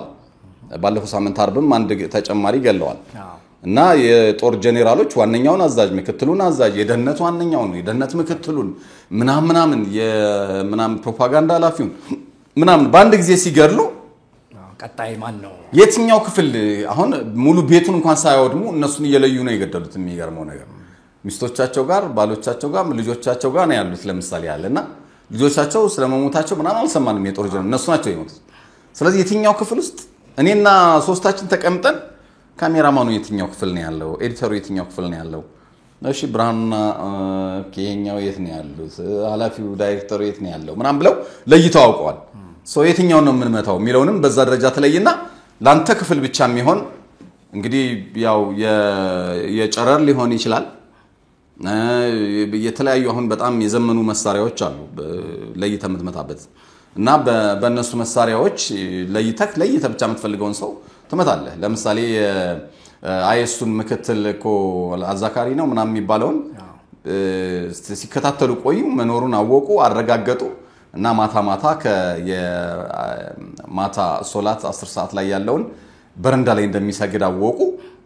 ልክ 10 ሰዓት ላይ ሲወጣ ብቻውን ሲሆን ከቤተሰቡ በሚለይበት ሰዓት ነጥለው ነው የገደሉት እና ይሄ ቤት ማውደም ሳያስፈልጋቸው ማለት ነው ስለዚህ እነዚህን ነገሮች ማድረግ ከቻለች እስራኤል እሳቸውን አለመግደል ወይም ደግሞ መግደል ሊያቅጣት ይችላል ብዬ አላስብም ስለዚህ ይሄ ነገር የሚመጣ ከሆነ ብለህ ተለዋጭ ሰዎችን ማዘጋጀት ጥሩ ነው ምክንያቱም ፕሮሰሱ የኢራን ሃይማኖታዊ መሪን የመምረጡ ፕሮሰስ ከ8 ወር ድረስ ይፈጃል ይባላል ስለዚህ በዚያ መሃል ኢራን ፈርሳል ታልቅ ትችላለች ስለዚህ የሆነ ሰው ግን ካዘጋጀህ ጊዜያዊ ሆኖ ለጊዜው ሊቀጥል ይችላል እሳቸው ቢሞቱም ማለት ነው እና እኔ በሞትም ኢራን ትቀጥላለች ብለው ነው እንዲያውም እሳቸውም የሰጡት መግለጫና በዚያ ደረጃ ያው አዘጋጅተዋል እንዲያውም ማዘጋጀታቸው እንግዲህ እንደ ኢራናዊ ሆነ ስታዩ ጥሩ ይመስላል ሁኔታው ስታዩ እንትን ነው አሁን ጉዳዩ በጣም ከፍ ይያለም ከመምጣቱ ጋር ተያይዞ አንተም እንዳነሳሃቸው እንግዲህ ትልቅ የሚባሉት የኢራን ባለስልጣናት ነው የሞቱት ማለት ኢራን አሉኝ የምትላቸው 20 ቢኖሩ ከ20 ኦልሞስት 10ን ነው የተገደለችው ልንል እንችላለን እስራኤል ማለት ነውና ስለዚህ አሜሪካ ደግሞ የት እንዳሉና ቃለን ያዛ ባሻገር ለጊዜው ይለፍ ብለን የተው ነው ምናምን የሚሉ ጉዳዮችን ሁሉ ስትል ነበር ስለዚህ እነሱ ሁሉ ነገሮች ዛቻዎቹ ማስፈራሪያዎቹ ፕላስ ለኡነት የቀረቡ ነበሩ ማለት እንደው ዝም ብሎ መላምት ናቸው ልንል አንችልም ከዛ ፊት የተወሰዱት እርምጃዎች እሱን ስለሚያመላክቱ ማለት ነውና ስለዚህ በዛ ጉዳይ ላይ ሆኖ አሚን ይሄንን ማረጋቸው በእርግጥም በሳልነታቸውን የሚያሳይ ነው ተብሎ በብዙዎቹ ዘንድ አሞካሽቷቸዋል እንደውም የስልጣናቸውን ጉዳይ ወንበራቸውን ጉዳይ አያምኑም ነው የሚባሉት አሚን ማለት የኢራን ዋና ሰው ናቸው ስለዚህ ኢራን እሳቸው ኢራን አይደል ከእሳቸው ውጪ ኢቭን ኢራናውያን ማሰብ አይችሉም ሁሉ ተብሎ ይታሰባልና እሳቸውን ከተነኩ ደግሞ ተብሎ ሌሎቹ እነዚህ የሽብር ፈጣሪ የምንላቸው ትልልቆቹም ጭምር በቃ እኛም ቢሆን እንገባበታለን አይነት ነገር የሚለው ሐሳባቸው በጣም በከፍተኛ ሁኔታ አለ እስኪ ደግሜ ልጠይቅህ አሁን እንደተባለው በርግጥ አሊ ካሚኒ ቢመቱ ቢገደሉ ምን ይፈጠራል ብለን ተሰብ ባለፈው ነገሮች ሊበሱ ይችላሉ ብለን ነበር እኔ በሽር አልአሳድን ሳስታውስ እንግዲህ በሽር አልአሳድ በጣም በህዝቡ ዘንድ እንደሚወደድ ምናምን ነበር ሚዲያዎች የሚገልጹልን ነገር ግን በሽር አልአሳድ የወደቀ ጊዜ ሶሪያውያን የነበራቸውን ደስታ ከዚያ በኋላ የወጡት ሚስጥሮች ይሄ 100,000 ሰው ያሰረው የገደለው ምናልባትም ኮሎኮስቱ የእስራኤላውያን ፍጅት በኋላ የሰው ልጅ በማሽን የሚደፈጠጥምት የሚገደልበት በጣም አሰቃቂ እስር ቤት ያለበት ሀገር ሆኖ አይተነዋል ሶሪያ እና በጣም ጸያፍ ሰው እንደሆነ ነው በሽር አልአሳድ ማየት የቻልነው ከዚህ አንፃር ምናልባት እሳቸውም በሳቸው የስልጣን ዘመን ምናልባት ኢራን ውስጥ የሚፈጸሙ ወንጀሎች ካሉ እንደዛ አይነት ማለት ነው ምናልባት ነገሮች ልክ እንደ በሽር አልአሳድ ሀገር ሶሪያ ሊሆን አይችልም ወይ እሱ ግምት እንዳለ ነው ማለትስ ምንም ቦታ ሊኖረው አይችልም ልንል አንችልም ግን ምናልባት ባለፈውም ለታ ስናነሳ አንዱ ያነሳነው ነገር እንግዲህ አሊ ኻሜኒ ፊት ለፊት ይውጡ እንጂ በኢራን ውስጥ ያሉ መከፋፈሎች እንዳሉ እናውቃለን ምክንያቱም የእስላማዊውን መንግስት ማይደግፉ ከዛ ይልቅ በቃ ኖርማል ሀገር ትሁን ማለት እንደ ዲሞክራሲያዊ ሀገር ምናምን ትሁን ብለው የሚያስቡ ቀላል ጉልበትና ምንድነው ፖለቲካል አንደርስታንዲንግ ያላቸው በጣም ቀላል ነው ማይባል ማለት ነው ያላቸው በርካታ መሪዎች እንዳሉ ከስር እንደውም እሳቸው ናቸው ያፈኗቸው እንጂ ኢራን እሳቸው ብቻ አይደለችም ያለቻቸው የሚሉ ግሩፖች አሉ እነሱም ቀላል አይደሉም ግን አሁን ባለው የአሜሪካ ምንድነው ያጥቂነት ፕላስ የእስራኤል ተጨማሪ መሆን ምናምን ላይ ሆነን ስናስበው ከኻሜኒ የተሻለ ሰው አሁን ባለው ሁኔታ ኢራን ታገኛለች ለማለት ይከብደኛል ምክንያቱም በሳቸው ላይ ያላቸው መተማመን የሰውየው ቦልድነስ ማለት በጣም ድፍረታቸው ፕላስ ስትራቴጂካሊ ማሰባቸው የሚያስባቸው ነገሮችና አሁን እንግዲህ ያለው ነገር somehow በቀጥታም ይሁን በተዘዋዋሪ እሳቸው ብዙ እጅ እንዳለበት ይታወቃል ማለት ሰውየው በጣም አግሬሲቭ ናቸው ማንንም አይፈሩም እና እነዚህ አይነት ድፍረቶችና ቦልድነሶች ለኢራናውያን ያላቸው በሳቸው ላይ ያላቸው መተማመን ከፍተኛ እንዲሆን አድርጎታል ስለዚህ በዛቸው መገደል ውስጥ ምናልባት የኢራናውያን ምንድነው ዋና ሰው ከመሆናቸውና በቃ እሳቸውን የሚያህል ሰው የለም ከመባሉ ጋር ተያይዞ ምናልባት ኢራን ውስጥ አሁን የምንላቸው ግሩፖች የሳቸው ደጋፊና የሳቸው ያልሆኑት ደጋፊዎች በሚፈጥሩት ክፍተት ሌላ ለኢራን ስጋት ሊመጣ ይችላል የሚል ሐሳብ ነው ያለኝ ኦኬ እንግዲህ ከዚሁ ተያይዞ ከነገሮቹ መጋጋም መጠናከር ጋር ተያይዞ ኢራን ትናንት ከሰዓት በኋላ የሰጠችው መግለጫ ነበር ይሄ አሁን የአሜሪካ ጥቃት የሚነግረን ነገር አለ ማለት አርብለት የዛሬ ሳምንት ጥቃቱ ሲሰነዘርብን አሜሪካ ጋር በጣም ወሳኙን ድርድር ያደረግን ነው እስራኤል በዚህ በኩል ያጠቃቸው አሁን ደግሞ በጦርነቱ መሃል ቢሆን ንግግሮች ይኖራሉ ያው ይሄ ዓለም አቀፋዊ ነው በጣም ኃይለኛ ጦርነት ያደረክ ግን ደግሞ የሰላም ውይይቶች ይደረጋሉ በ3 አመት የዩክሬንና ሩሲያ ጦርነቱ የተካሄደ ውይይትም አለ ጎንና ጎን እና ከአውሮፓውያን ጋር በጣም እየመከሩ ነበር የኢራኑ የውጭ ጉዳይ ሚኒስትር አባስ አራግቺ ከፈረንሳይ ከእንግሊዝ ከጀርመን የውጭ ጉዳይ ሚኒስትሮች ጋር በተደጋጋሚ ሲመክሩ ነበር በሰላም ጉዳይ ላይና መጀመሪያም ከአሜሪካ ጋር እየመከርን ባለበት ሰዓት ነው ጥቃት የተሰነዘረብን አሁን ደግሞ ከአውሮፓ መሪዎች ጋር እየተነጋገርን ባለበት ሰዓት ነው እርምጃው የተወሰደብን ስለዚህ በቃ ምንም አይነት የሰላም ሐሳብ በአውሮፓውያንም ይሁን በእስራኤልም በአሜሪካም በኩል የለም ማዘናጊያ ነው ያደረጉ ያለው ነገር ማዘናጊያ ነው ስለዚህ ከዚህ በኋላ የምንዘናጋበትና ሰላም ተስፋለው ብለን ምናጠፋው ጊዜ የለም በጀመረው መንገድ ነገሮች ይቀጥላል የሚል ጠንከር ያለ መግለጫ ነው በኢራን በኩል ያለው የሚያሳይህም እሱን ነው አሁን ያለው ነገር ተጋግሞ የበለጠ የቀጠለበት ሁኔታ እንዳለ ነው እንትን ያለው ኢራን ደግሞ ያለችው ምንድነው አንደኛ እንትኑን አሽሽተናል የኑክሌር ዩራኒየም እንትን ያለውን ቀድሞ ነው የሸሸው ባዶ ያፈር ክምር ነው የመታቸው አሜሪካ አንዱ እሱ ነው ሁለተኛ ቢመታም እሱ ብላለች ዩራኒየም ቢመታም ምናልባት አንድ ቦታ ብቻ ላይሆን ይችላል እንደገና ደግሞ እንኳን እነሱ ሳይንቲስቶች ሞተዋል አምሮ የሰው ልጅ አምሮ ነው የሚሰራው ይሄን ዕውቀት አይደለም ያ መሳሪያ እንጂ ዕውቀት አይደለም ምንም የሚጎል ነገር የለም መልሰን ሰራዋለን ነው እና እሱ ነገር እኮ እውነት ለመናገር የኒውክሌር እንትኑን ማለት መታች ከተባለ ለዓለምም ስጋት ነው በጣም ማለት ለራሷም ለአሜሪካንም ጭምር ማለት የራዲዮ አክቲቭን ጨምሮ የተለያዩ ኒውክሌርን ምን ፈራው ለዛ አይደል ማለት ኒውክሌር ተተኮሰ ምናምን ይሄ ማብለያው ላይ ያለው ዋናው ምናምን ከተባለ ለነሱ ብቻ ሳይሆን ለዓለም ለራሷም ለአሜሪካም ስጋት ነው የሚመስለኝ ብዙ የፖለቲካ ተንታኞችም እሱ ነገር ሲያነሱት አይቻለሁኝ ማስደንገጥ ነው የተፈለገው ኢራንን እና ፕላስ አሜሪካም አለው ማለት ነው የፈለገችው እንጂ ጉዳዮቹ እንግዲህ ከዛ ቦታ ትራንስፖርት ተደርገው ማለት በተለያዩ በትልልቅ መኪኖች ሲዘዋወሩ የሚያሳይ የሳተላይት ምስል እንደውም ትናንትና ማታ አካባቢ መውጣቱን አይተናልና ምክንያቱም አሜሪካም እሱ እንደወጣ ካወቀች በኋላ ነው ይሄንን ነገር ያረጋችው ማለት ማስጠንቀቂያ ነው እንጂ ጉዳዩን ማረግ አይደለም የፈለገችው ፕላስ የሷም ኢንቴንሽን ወይም ደግሞ ዋና ጉዳዩም ከኢራን የኒውክሌር ጉዳይ ጋር ብቻ እንደሆነ እንጂ ሌላ ጦርነት ውስጥ የለሁበትም የሚል መልእክት ነው ማስተላለፍ የፈለገችው የሚለው ትልቅ ስፍራ የሚይዝ ይመስለኛል እንደገና ደግሞ የሜድቬዴቭ ለኢራን የኒውክሌር ጦር መሳሪያ ለመስጠት የወሰነ ሀገር አለ የሚለውም ነገር ትንሽ አስቸጋሪ ይመስለኛል የሐሳብ በራሱ በጣም አስቸጋሪ ነው የአባስ አራግቺም ወደ ፑቲን ሀገር መጓዛቸውን ተከትሎ ነገሮች በጣም አስቸጋሪ ሊሆኑ ይችላሉ ተብሎ ይታሰባል በሌላ በኩል ዶናልድ ትራምፕ ክስ እየተሰናዳባቸው ይገኛል በዲሞክራቶች በኩል እንግዲህ አሜሪካ ጦርነት ውስጥ ልትገባ የምትችለው በኮንግረሷ ሲጸድቅ ብቻ ነው በምክር ቤቷና በሕግ መወሰኛ ምክር ቤት ሲጸድቅ ብቻ ነው እንጂ ፕሬዝዳንቱ ስለፈለገ ብቻ ጦርነት ማወጅ አይችልም የተናጠለ እርምጃዎችን ማወጅ ይችላል ፕሬዝዳንቱ ለምሳሌ ያህል በኦባማ ጊዜ ኦሳማ ቢን ላደን እንዲገደል ኦባማ ምንም ዝም ብሎ አዟል ሌሎች ይሄ መለስተኛ የሆኑ እርምጃዎችን ሊያዝ ይችላል ፕሬዝዳንቱ ነገር ግን እንዲህ አይነት ሙሉ ጦርነት አሜሪካንን ወደ ጦርነት የሚያስገባ ነገር ለማድረግ ግን ኮንግረሱ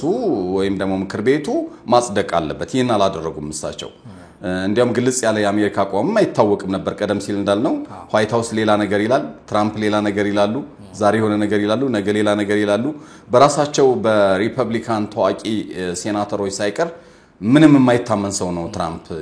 የተወረፉ ነው እና አቋም የለሽ ነው አሜሪካንንም ወደ ጦርነት ከቷታል በሚል እንዲያውም የሪፐብሊካን ተወካይ ባለፈው ሳምንት እዚህ ልኮነ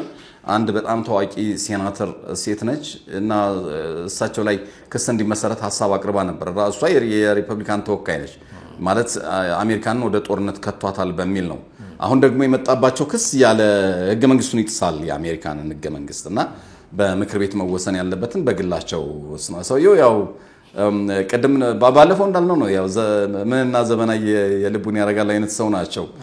ሳውዲ ለሌላ ንግግር ቢሄዱበት ነው በሽር አልአሳድን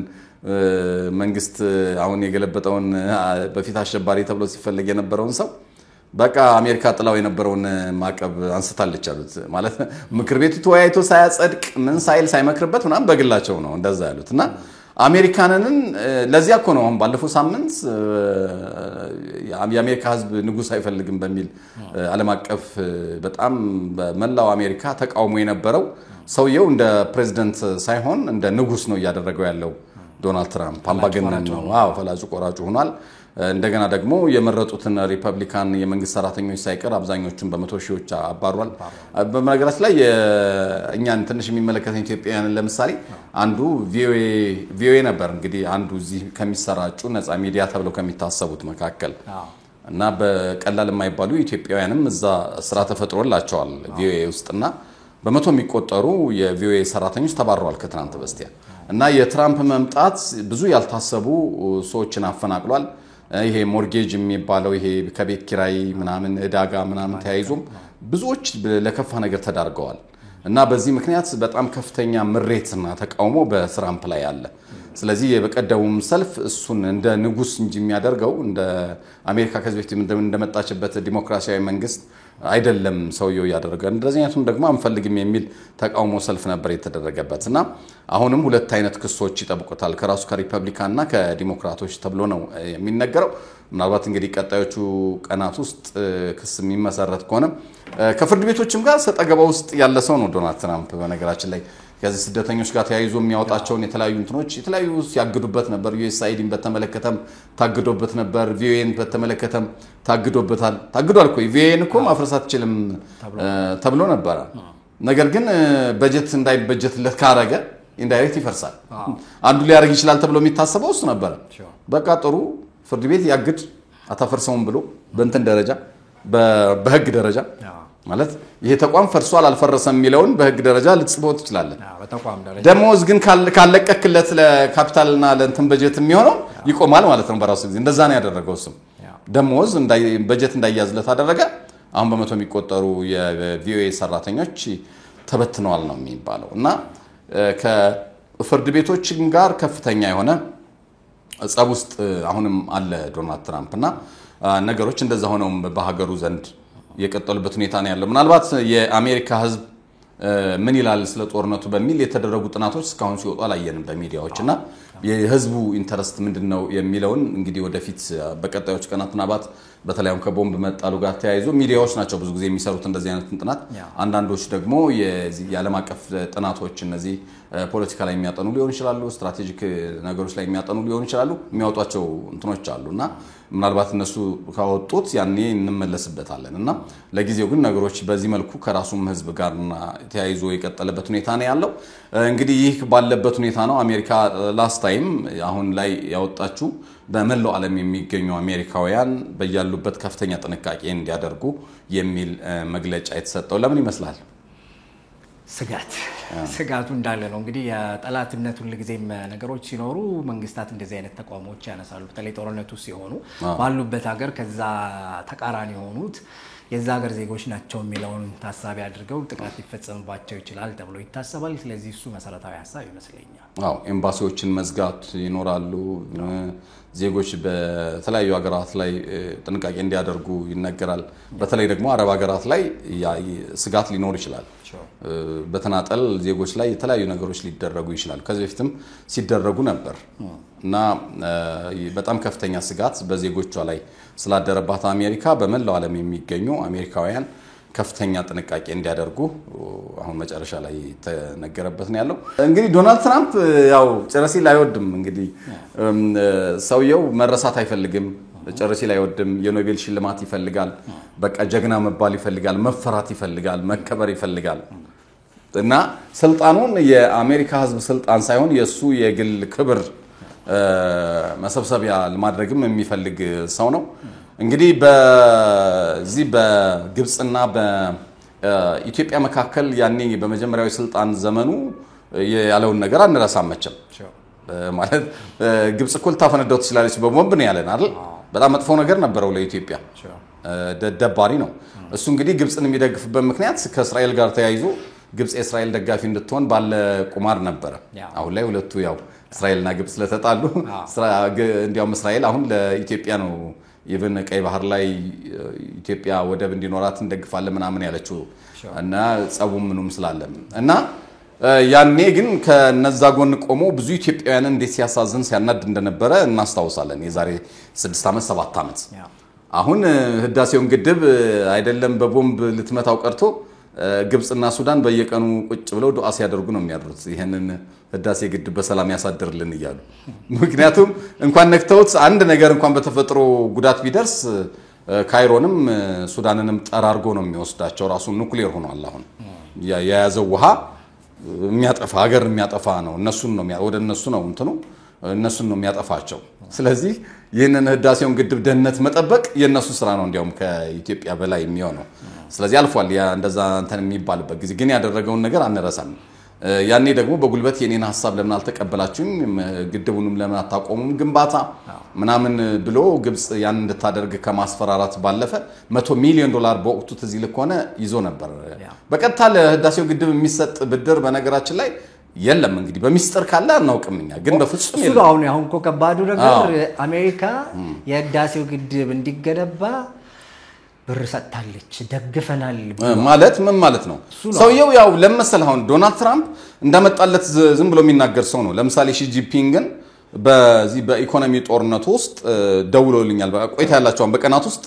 ሁሉም ሀገራት ተሰልፈዋል እኔን ለማናገር በየቀኑ እና 60 ቀን የሰጠነው 60 ሀገራት ጋር ቢያንስ ለማን 3 ወር ነበር የሰጠዋል 90 ቀን ስለዚህ በየቀኑ እንኳን አንዳንድ ሀገራት ጋር ብንናገር የ90 ሀገራት ችግር እንፈታለን በሚል ነው አይደል ያኔ የንግድ ቀረጡ ለ3 ወራት ተራዝሞ የነበረው እና ከነዚህ ውስጥ አንዷ ያው ቻይና ነች መታ እንደምታናገረን ችግሯ እንደምትፈታ ተብሎ ነበር ዝም ተባለ አሁንም ይጠይቋቸዋል ሲያገኛቸው እስካሁን ቻይና ጠይቃለች ምናምን ሲባል ደውሎልኛል ሺ ጂንፒንግ ደውሎልኝ ችግሩን ለመፍታት እንደሚፈልግ ነግሮኛል አሉ እንግዲህ አንድ የአሜሪካንን ያህል መሪ የሚያክል ነገር የቻይናውን ሺ ጂንፒንግን ያክል ነገር ለምሳሌ ያህል የኮሎምቢያን መሪ አስደንግጦታል አይደል እንተነኑ ሰደልኝ ናው በዲህኑ ሰድ ምናምን ሲል አያልወስድም ሲል ምናምን ወዲያው 20% ጠየባለው ነገ ደግሞ 50% አረጋለሁ ሲል ነው ደንግጣ ኮሎምቢያ ቶሎ ብላ በራሷ አውሮፕላን እየደች እንትና ስትወስድ ነው እንደዛ አይደለችም ቻይና በቃ አንተ ሲጠል እሷም ጣለች 100 ሲያደርሰው 100 አደረሰች እንትን እና በቃ ይለይልሃል ነው የነበረው ምክንያቱም አሁን ወርዶ የቻይና እና የአሜሪካ የንግድ ግንኙነት ወይም ደግሞ ቻይና ወደ አሜሪካ የምትልከው ከ3 እስከ 5% አይሆንም ምክንያቱም ከመላው ዓለም ጋር በፈጠረችው የመሰረተ ልማት ትስስር ይሄ ዋን ቤልት እንትን የሚባለው ፕሮጀክት አገናኝቷታል ከዓለም ጋር ስለዚህ ብዙ ተጽዕኖ ለቻይና እንዲያውም በተቃራኒው ለአሜሪካ ነው ችግሩ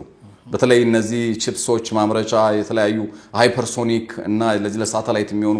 እንትኖችን ግብአት 100% ሊባል በሚችል ደረጃ የምታስገባው ከቻይና ነው ቀሪውን ደግሞ ከዩክሬን እና ከሌሎች ቦታዎች ነው የምታስገባው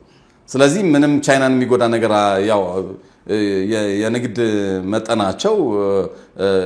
ቢሊየን ዶላሮች ናቸው 100ም ሊሆን ይችላል ምናምንም ሊሆን ይችላል ስፔሲፊክ ነበር ቁጥሩ ግን ቻይና ካላት ትሪሊዮን አጠቃላይ እንቅስቃሴና ጂዲፒ አንፃር ወደ 3 እስከ 5% ብቻ ነው ከአሜሪካ ጋር ያላት ተብሎ የሚታሰበው ከሌሎች ሀገራት ጋር ከኤዥያ ካሉ አንዳንድ ሀገራት ጋር የአሜሪካንን ግማሽ ወይም ተመጣጣኝ የሆነ ግንኙነትም አላት የንግድ ግንኙነትና ስለዚህ በእነሱን በማስፋት ልትቋቋመው ትችላለች ለአሜሪካ ነው ነገሩ ከባድ ሆኖ የተገኘው በተቃራኒው ስለዚህ ዶናልድ ትራምፕ ሳይደወልላቸው ሺ ጂንፒንግ ደውሉልኛል አሉ ወዲያው አሜሪካ የቻይና የውጭ ጉዳይ መስሪያ ቤት መግለጫ ሰጠ በፍጹም ሺ ጂንፒንግ አልደወሉም ምን የሚያስደውለን ነገር አለ በኋላ ራሱ ዶናልድ ትራምፕ በውጭ ጉዳይ ሚኒስትሩ በኩል ነው ቻይና ተጠይቃ እንደገና አሁን የተለያየ ለሶስተኛ ጊዜ አሁን ድርድር ላይ የተቀመጡት ስለዚህ ዶናልድ ትራምፕ የማይጠበቁ ከአንድ መሪ የማይጠበቅ በጣም ውሸት ይናገራል ያልተጠበቁ ነገሮችን ያደርጋል እንዳሻው ነው በቃ አሜሪካንን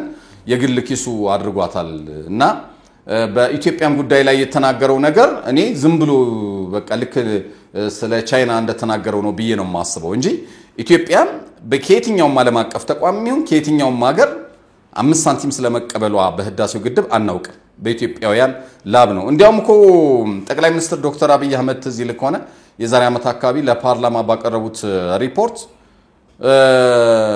አጠቃላይ ለዚህ ለህዳሴው ግድብ ከ100 ቢሊዮን ብር በላይ ወጪ ሆኗል እና ከህዝቡ አጠቃላይ ከኢትዮጵያ ህዝብ ከነጋዴው ከመኑ ከመንግስት ሰራተኛው ምናምን ሆኖ የወጣው ገንዘብ ወደ 11 ከመቶ ነው ይሄ ማለት ወደ 11 ቢሊዮን ብር ማለት ነው ሌላውን በሙሉ መንግስት ነው በጀት እየበጀተ በየአመቱ እዚህ ደረሰው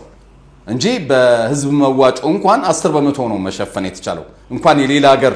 መዋጮ ሊኖር ቀርቶ ብለው የዛሬ ዓመት ገደማ ነው የተናገሩት እንኳን ሌላ ሀገር ሊደግፈን ወይም ሊያስፈራራን ቀርቶ ምንም በከዳሴው ግድብ ጋር ተያይዞ ሊመጣብን የሚችል ማስፈራሪያ የለም ብለው በወቅቱ ተናግረው ነበር እንዳልኩትም ከዛም አልፈ በቦምብ መቷለው ብትል የምትጠፋው ራስ ነህ እነዛው ሀገሮች ናቸው ችግር የሚያስከትለው ስለዚህ አንደኛ ድፍረት ነው ሀገርንም ህዝብንም መናቅ ነው ይሄ 130 ሚሊዮን ህዝብ ያለበት ነው እያንዳንዱ ሰው ከመቀነቱ እኔም አንተም አዋተናል በመንችለው አቅም ማለት ነው እና እንደዛ ሆኖ የተሰራን የኢትዮጵያ ትልቁ ሜጋ ፕሮጀክትን እኛ በሰጠነው ገንዘብ ነው የተሰራው ብሎ ማለት አሳፋሪ ነው ግን እስካሁን ድረስ ከመንግስት በኩል የተሰጠ ምላሽ በይፋ አልሰማንም እሱ ነው ምናልባት እሱ ነው ትንሽ ማስመር የምንፈልገው እንደነዚህ አይነት ጉዳዮች ሲነሱ መቼስ ማለት በጣም ስሜታዊ ሆኖ አጉል መልስ መስጠት በጣም ጥንቃቄ ያስፈልጋል 2020 ላይ ያየናቸው መልሶች ነበሩ በጣም ፍጥነት ያለውና አግሬሲቭ ነበር በኢትዮጵያ በኩል ለምን እንደዚህ ተደረገ ዲፕሎማሲያዊ ለምን አይሆኑም ሲባል ነበርና ምናልባት ከዛ ተምረው ሊሆን ይችላል አሁን ቶሎ መልስ ያልሰጡት ግን ደግሞ ሌላኛው ምንድነው ሁለት ጥግ እንዳይሆን ነው የዛን ጊዜ ፍጥነቱ በጣም ሆነና ፕላስ እንግዲህ ለሚመጣብን ነገር ሁሉ የተዘጋጀነን ምናምን እሱ ብዙም ያስፈልግ አይደለም ከአሜሪካ ጋር እንደነሰጣ ገባ ያስፈልግም በራሱ አሁን ደግሞ ዝምታው በዛ ማለት እንትን ነው እንግዲህ የዲፕሎማሲ ቋንቋዎች አሉ እንደምታውቀው ማለት ወዳጅ ሀገርንም ሳታስከፋ ከዛ ባሻገር የተናገረውንም ነገር ሚዛናዊ ለማድረግ የምትሄድባቸው ማለት ነው ስለዚህ እንግዲህ ይሄ የውጭ ጉዳይ ሚኒስቴር አንዱ ትልቁ ስራው ነው እነዚህ አይነት ነገሮች ሲነሱ ምክንያቱም የሀገር ጥቅም ስለሆነ ጉዳዩ ፕላስ የህዝቡንም የልብ ትርታ ማዳመጥም ይገባቸው ምክንያቱም ህዝቡ በላቤ ነው እንዲህ ነው ያደረግነው ብሎ የኖረበት ነገር ለምንድን ነው ውሃ ሲከለበስበት ዝም ቢባለው ይሄ ልክ አይመስለኝም በራሱ ግን ቋንቋዎቻችን በታረመ መንገድ ይሄ የአገር ቋንቋ አለ አይደል ይሄ ዲፕሎማሲያዊ ቋንቋዎች ነው ስለዚህ በእነሱ ልክ ምላሽ መሰጠት አለበት እሱ በጣም ያስፈልጋል ይሰጣል ብዬ አስባለሁኝ ምናልባት የውጭ ጉዳይ ሚኒስቴር ሳምንታዊ መግለጫዎች አሉት እንደምታውቀው ስለዚህ እሳቸው ያሉት ቅዳሜ ጧት ነው ኦሬዲ ሳምንቱ ተጠናቋል ስለዚህ በዚህ ሳምንት እስከ አርብ ባለው በውጭ ጉዳይ ሚኒስቴር ቃል አቀባይ በኩል የሆነ ነገር ሊባል ይችላል ብዬ አስባለሁ ያኔ ምናልባት እስከ ሐሙስም ከተገለጸ ወይም እስከ አርብ ከተገለጸ በሚኖሩ ፕሮግራሞች ተመልሰን ይሄን ነገር በስፋት ልናየው የምንችልበት ሁኔታ ይኖራል የመጨረሻው ጉዳያችን የሩሲያ ጉዳይ ነው እንግዲህ ቭላዲሚር ፑቲን ያው እንግዲህ አሁን የመካከለኛው ምስራቅ ጉዳይ እየበዛ መጣና ሩሲያን ተተናታልና አጋጣሚው ለፑቲን ተጠቅሟቸዋል በጣም ኬቭን ያለ ምንም ከልካይ እየቀጠቀጡ ነው ያለው በየቀኑ ብዙ ነገር እያወደሙ ነው ያሉት ብዙ ቦታዎችን እየተቆጣጠሩ ነው ያሉት ፑቲንና ያረገጥነውንም ብለዋል እና የረገጥነው ከዚህ በኋላ አሉ የሩሲያ ወታደር የረገጠው ምድር ሁሉ የሩሲያ ነው ይህ ማለት እንግዲህ በፊት ሲፈራ የነበረው አንዱ ነገር ዘለንስኪን ሲል የነበረው መስሏችኋል ፑቲን መላው ዩክሬንን እንኳን ቢይዝ አይቆምም መላው አውሮፓን ይቆጣጠራል ያቺ ሀያሏ ሶቪየት ህብረትን የመመለስ ህልም ነው ያለው ብለው ነበር አሁን እነዚህ አሉ እነንትና የሚባሉ እነዚህ በጣም ትንሽ ሀገሮች እነዚህ የባልካን ሀገሮች መሰለኝ የሚባሉት ስላቪያ ምናምን የሚባሉ ሀገሮች አሉና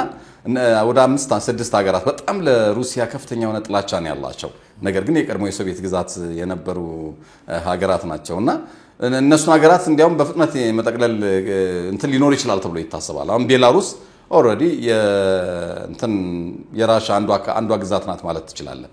ሩስኪኛ ቋንቋ የስራ ቋንቋ አድርጋለች የሩሲያው ሩብል ነው እዛ ገርገብ መገበያ የሆነው ብዙ ትምህርት ቤቶች በቃ በሩሲያኛው ቋንቋ ያስተምራሉ ብዙ ነገር በቃ እንደዛ ሆኗል ስሎቫኪያ ስሎቫኪያ መሰለሽኝ እሷም እንደዚሁ ሃንጋሪም የፑቲን በጣም ደጋፊ ናቸው ስለዚህ እየመጡ ነው ያሉት እና ከዚህ አንፃር ምናልባት ዩክሬንንም እንትን ቢይዝኔ እንደዚህ ከሆነ ፑቲን አያቆምም ማለት ነው ያቺ ታላቋን ሀያል ሶቪየት ህብረት የመመለስ ራዕይ ያለው ማለት ነው ምክንያቱም ከዚህ በኋላ የሩሲያ ወታደር የሚቆጣጠረው ግዛት በሙሉ የሩሲያ ይሆናል ማለት ኬቭንም ቢይዝ መላው ዩክሬንን ቢይዝ የሩሲያ ይሆናል ማለት ነው እና ይሄ ደግሞ በጣም አስቸጋሪ አዲስ መግለጫ ነው በነገራችን ላይ ባለ 3 አመታት እንደዚህ ተብሎ ያውቅ እና እነዚህ ዋና ሲባል የነበረው በሩስኪኛ ተናጋሪ የበዙባቸው የኛ የሩሲያ ዘሮች ያሉበትን የነሱን ደህንነት ለማስጠበቅ ነው አሁን እነዚህ ዛፖሬዥያ ሉሃንስክ ዶንባስ ዶኔትስክ የሚባሉትን ግዛቶች የምንይዘው ለዚያ ነው ነበር ሲባል የነበረው አይደል አብዛኛው ሩስኪኛ ተናጋሪ ነው ያው የኛ ሰዎች ናቸው በሚል ነበር አሁን ግን መላው ዩክሬንን የመያዝ እቅድና እንደገና ደግሞ የኛ ነው የሚልም ነገር በፑቲን በኩል መነገሩ አስደንጋጭ ነው ከዚያው ጋር ተያይዞ ሌላው የተገለጸው ነገር የኑክሌር ጦርነት ሊነሳ ይችላል ቢነሳ ቀድመን የምናጠፋው አውሮፓን የሚለው መግለጫ አስደንጋጭ ነው በጣም ከባድ ነገር ነው በጣም ምክንያቱም አውሮፓ ስጋት ላይ ነው ያለው እንግዲህ ባለፈውም ስናነሳ ነበር አይደል እንግዲህ አውሮፓ አሜሪካ ላይ ነው ተንጠልጥሎ ያለው በተለይ ጦር ሰራዊት ጉዳይ ላይ ብዙም እየሰሩ አልነበረም አሁን ነው ወደ 900 ቢሊዮን ዶላር መድበው የአውሮፓ ተከላካይ ኃይል በሚል የኔቶ አይነታቻ ሆኖ ነገር ግን አሜሪካ የሌለችበት ምክንያቱም አሜሪካ በዚሁ ብትቀር እንኳን አውሮፓ ራሱን መከላከል እንዲችል በዚህ በጀት ነው ያቋቋሙት ይሄ አውሮፓ መከላከያ ኃይል የሚል እንግዲህ ወደሱ ነው እንጂ እየመጡ ያሉት በራሳቸው ነው እየቆሙ አይደለም እንደውም ትንሽ እንደ ጀርመንን ምናምን እናነሳ ይሆናል በየመሃል ያሉ ሀገሮች ያን ያህል ፓወር የላቸው የዛን ያህል ግን እንደው አሁን ጀርመን የአውሮፓ ሞተር እሷ ነች የኢኮኖሚው ሞተር ሀብታሙ ሀገር ጀርመን ነች እንግዲህ ከዚያው አቅም አላቸው የሚባሉት እነ ፈረንሳይ እነ እንግሊዝ ናቸው እንግዲህ ሶስቱ የአውሮፓ ኃያሎች ናቸው ነገር ግን ፈረንሳይና እንግሊዝ ተደምሮ ያላቸው የኑክሌር መሳሪያ ከ300 አይበልጥም ምናልባት እስራኤልን ቢያክል ነው የሚባላል ግን ሩሲያ ያላት የኑክሌር አረር ወደ 6000 ነው እና መላው አውሮፓና አሜሪካ ተደምሮ የሩሲያ ይበልጣል እሱ ነው አሁን እንግዲህ ራሻም እንደዛ ሆና ነው አሁን ልቦ ያበጣው አለኝ ነው እነሱ ምን የሚላቸው ብንገባ ያው የማጥፋት አቅሙ ኔጋ ከፍተኛው አለ የሚለው ነገር አለ ከኑክሌር ባሻገርም ከኑክሌር መለስ ያሉ በጣም አስፈሪ መሳሪያዎች እጇ ላይ ያሉ አሁን ይሄ ኢስካንደር የሚባለው ካንዛሃል የሚባሉት መሳሪያዎች ወደ ምድር ስር በመቶ ሜትሮች ይገባሉ ይባላል አሁን ከአሜሪካው ቦምብ አሁን በቀደሙ 60 ሜትር ነው አይደል የተባለ እነዚህ ካንዛሃልና ኢስካንደር ግን በሶቪየት ዘመን ኑክሌር እንዲከላከሉ ተደርገው የተሰሩ ብረታ ብረት ከተማ የሚባል አለ አንድ ከተማ አለና ዞበል ነው ምናምን የሚባል ከተማ አለ የብረታ ብረት ከተማ ነው የሚባለውና እሱ ከተማ ሙሉ እንትኑ ታች ከተማ የሚያክል ነገር አለው የሶቪየት ህብረት የዓለም ጦርነት ቢከፈት እዛ ስር ሆነው ዓለምን ጦርነቱን መምራት የሚያስችል በብረት እንትን የተሰራ ኢቭን ራሷ ሩሲያም ልታጠቃው ማትችል ነው ነገር ግን ባለፈው ደምሳም ብላ ቦታውን ተቆጣጥሯለች እና እንደዛ አይነት በ100 ሜትሮች ርቀት ላይ ያለን ኢላማ የምትመታው ራሷ ነች የሰራችለት ማክሸፊያው ለክ መርዙን ሰርተ ማክሸፊያውን ተሰራይለ በነገራችን ላይ እንደዚህ አይነት ነገር ላይ እስራኤል አንድ የሐማስን ወሳኝ ሰው አሁን በቅርቡ የገደለችውን አንዱን የሆነ ጊዜ ላይ ጆርዳን ውስጥ ይመስለኛል መረዘችው እና ስትመርዘው እንትን ያዙባት የሷን ዘጎች የእስራኤልና ይሄን ሰው የመረዝሹን ማክሸፊያውን ካልሰጠች በስተቀር አንድ ለቅማሉ ከዚያ በኋላ እሺ ብላ ላከች ማክሸፊያውን ሰውየው ያንን ሲወስድ ዳነ ተመልከት ምን ያህል ተራቀቁ እንግዲህ እስራኤል ቦሳድ በዚህ በኩል ያው ባለፈው እንዳልነው ነው በጣም በአለም ላይ የሚችላቸው የለም ኬጂቢም የሩሲያው ኬጂቢ ይሄ ሰዎችን መርዞ በመግደል ምናምን በአለም ላይ የታወቀ ነው በጣም የሳይበር ጥቃትም ላይ ሳቦታጅ መስራት የተለያዩ ቴክኖሎጂዎች ላይ የተካኑበት ነው እና እስራኤል እንደዛ ነው ያደረገችው ራሷ መረዘች ራሷ ሰውየው እንትን ተልቆለት እንዲድን ተደረገ በቅርቡ ግን ተመቶ ሞቷልና ተመሳሳይ ነገሮች ናቸው በዚህኛው መንገድ ሊኖሩ የሚችሉት ስለዚህ ለማንኛውም ነገሮች በአውሮፓ ምድርም በከፍተኛ ደረጃ ተጋግመው የቀጠሉበት ሁኔታ ነው ያለው መካከለኛው ምስራቅ ላይ ዓለም ጆሮና አይኑን በጣለበት ጊዜ በሩሲያ በኩል በከፍተኛ ደረጃ የገፋች ያለበት ሁኔታ ነው ያለው መልካም እንግዲህ እስቲ በሮቡ ጉዳያችን ላይ ሌላኛው የምናነሳው እንግዲህ ሰሜን ኮሪያውም ሰውዬ ጎረምሳው እሱም ሚሳኤሎችን ምናምን ባላስቲክ ሚሳኤሎችን ተኩሷል ያው ጃፓንና አሜሪካ እንዲሁም ደቡብ ኮሪያ የጦር ልምምድ እያደረጉ እንደሆነ ይታወቃል ከሱ ጋር ተያይዞ እሱም አትርሱኝ እያለ ነው ያው ለራሱም ስጋት ስለሆነ ነው ደቡብ ኮሪያ መንግስት መግለጫ ሲያወጣን ያስቀኛል ማለት ተመጣጣኝ እርምጃ እንወስዳለን ይልሃል በተባበረ ክንድ ምድረም ማለት ጦርነት መግጠም ነው ከዛ ውጭ ነው ወይ መለስ አንተም የጦር መሳሪያ ሙከራ ነው የምታደርገው አሁን ተመጣጣኝ እርምጃ እንወስዳለን ምናምን ይሏል ሰውየው እንኳን ዘንቡብሽ እንደውም ጤዛነሽ ነው ኪም ጆንጉን ጭር ሲል ከደበረው በቃ ሲጋራ እንደሚያቦነው ሲጋራ ነው አውጥቶ እንትን ሚሳኤል የሚያፈነዳውና አሁን ደግሞ የሚያፈነዳው አንድ ሚሳኤል እንኳን አይደለም ደርዘን ነው የተለያየ አይነት እና በአንድ ጊዜ 10 20 የሚያፈነዳ ሚሳኤል ነው ያወጣ እንትን የሚያደርገውና ሰውየው የሚቦርቀው ሚሳኤል በመተኮስ ነው በዚህም ሰሜን ኮሪያን ኑክሌር በማስታጠቅ ያው ሀያል ሀገር አድርጓታል በርግጥ እና እሱ ጋር እንሳፈጣለን የሚለው ነገር ቢመጣ ቀድሞ የሚያጠፋቸው ነው የሚሆነው ምክንያቱም አንዳቸውም ሌሎቹ አሁን ጃፓን እና ደቡብ ኮሪያም በሱ ዙሪያ ያሉት ሀገራት ኑክሌር የላቸውም ከቻይና ውጭ ኤዥያ ውስጥ ማለት ነው እና እንደዛ ሲሉ ነው ያስቁኛል እንግዲህ እሱም ሌላ ትኩሳት ነው በዛ በኤዥያ መካከል ያለ ጉዳይ። ለማንኛውም ክቡራን ተመልካቾቻችን አብራችሁን ስለቆያችሁ ከልብ ነው የምናመሰግነው። ብሬን እናመሰግናለን ስለ ትንታኔዎቹ፣ ስለ ሀሳቦችህ። በቀጣይ ሌሎች ሀሳቦችን እንዲሁ እያነሳን ደግሞ እንወያያለን። ለዓለም ሰላም ነው የምንመኘው፣ ለሀገራችንም እንዲሁ። በቀጣይ እንገናኛለን።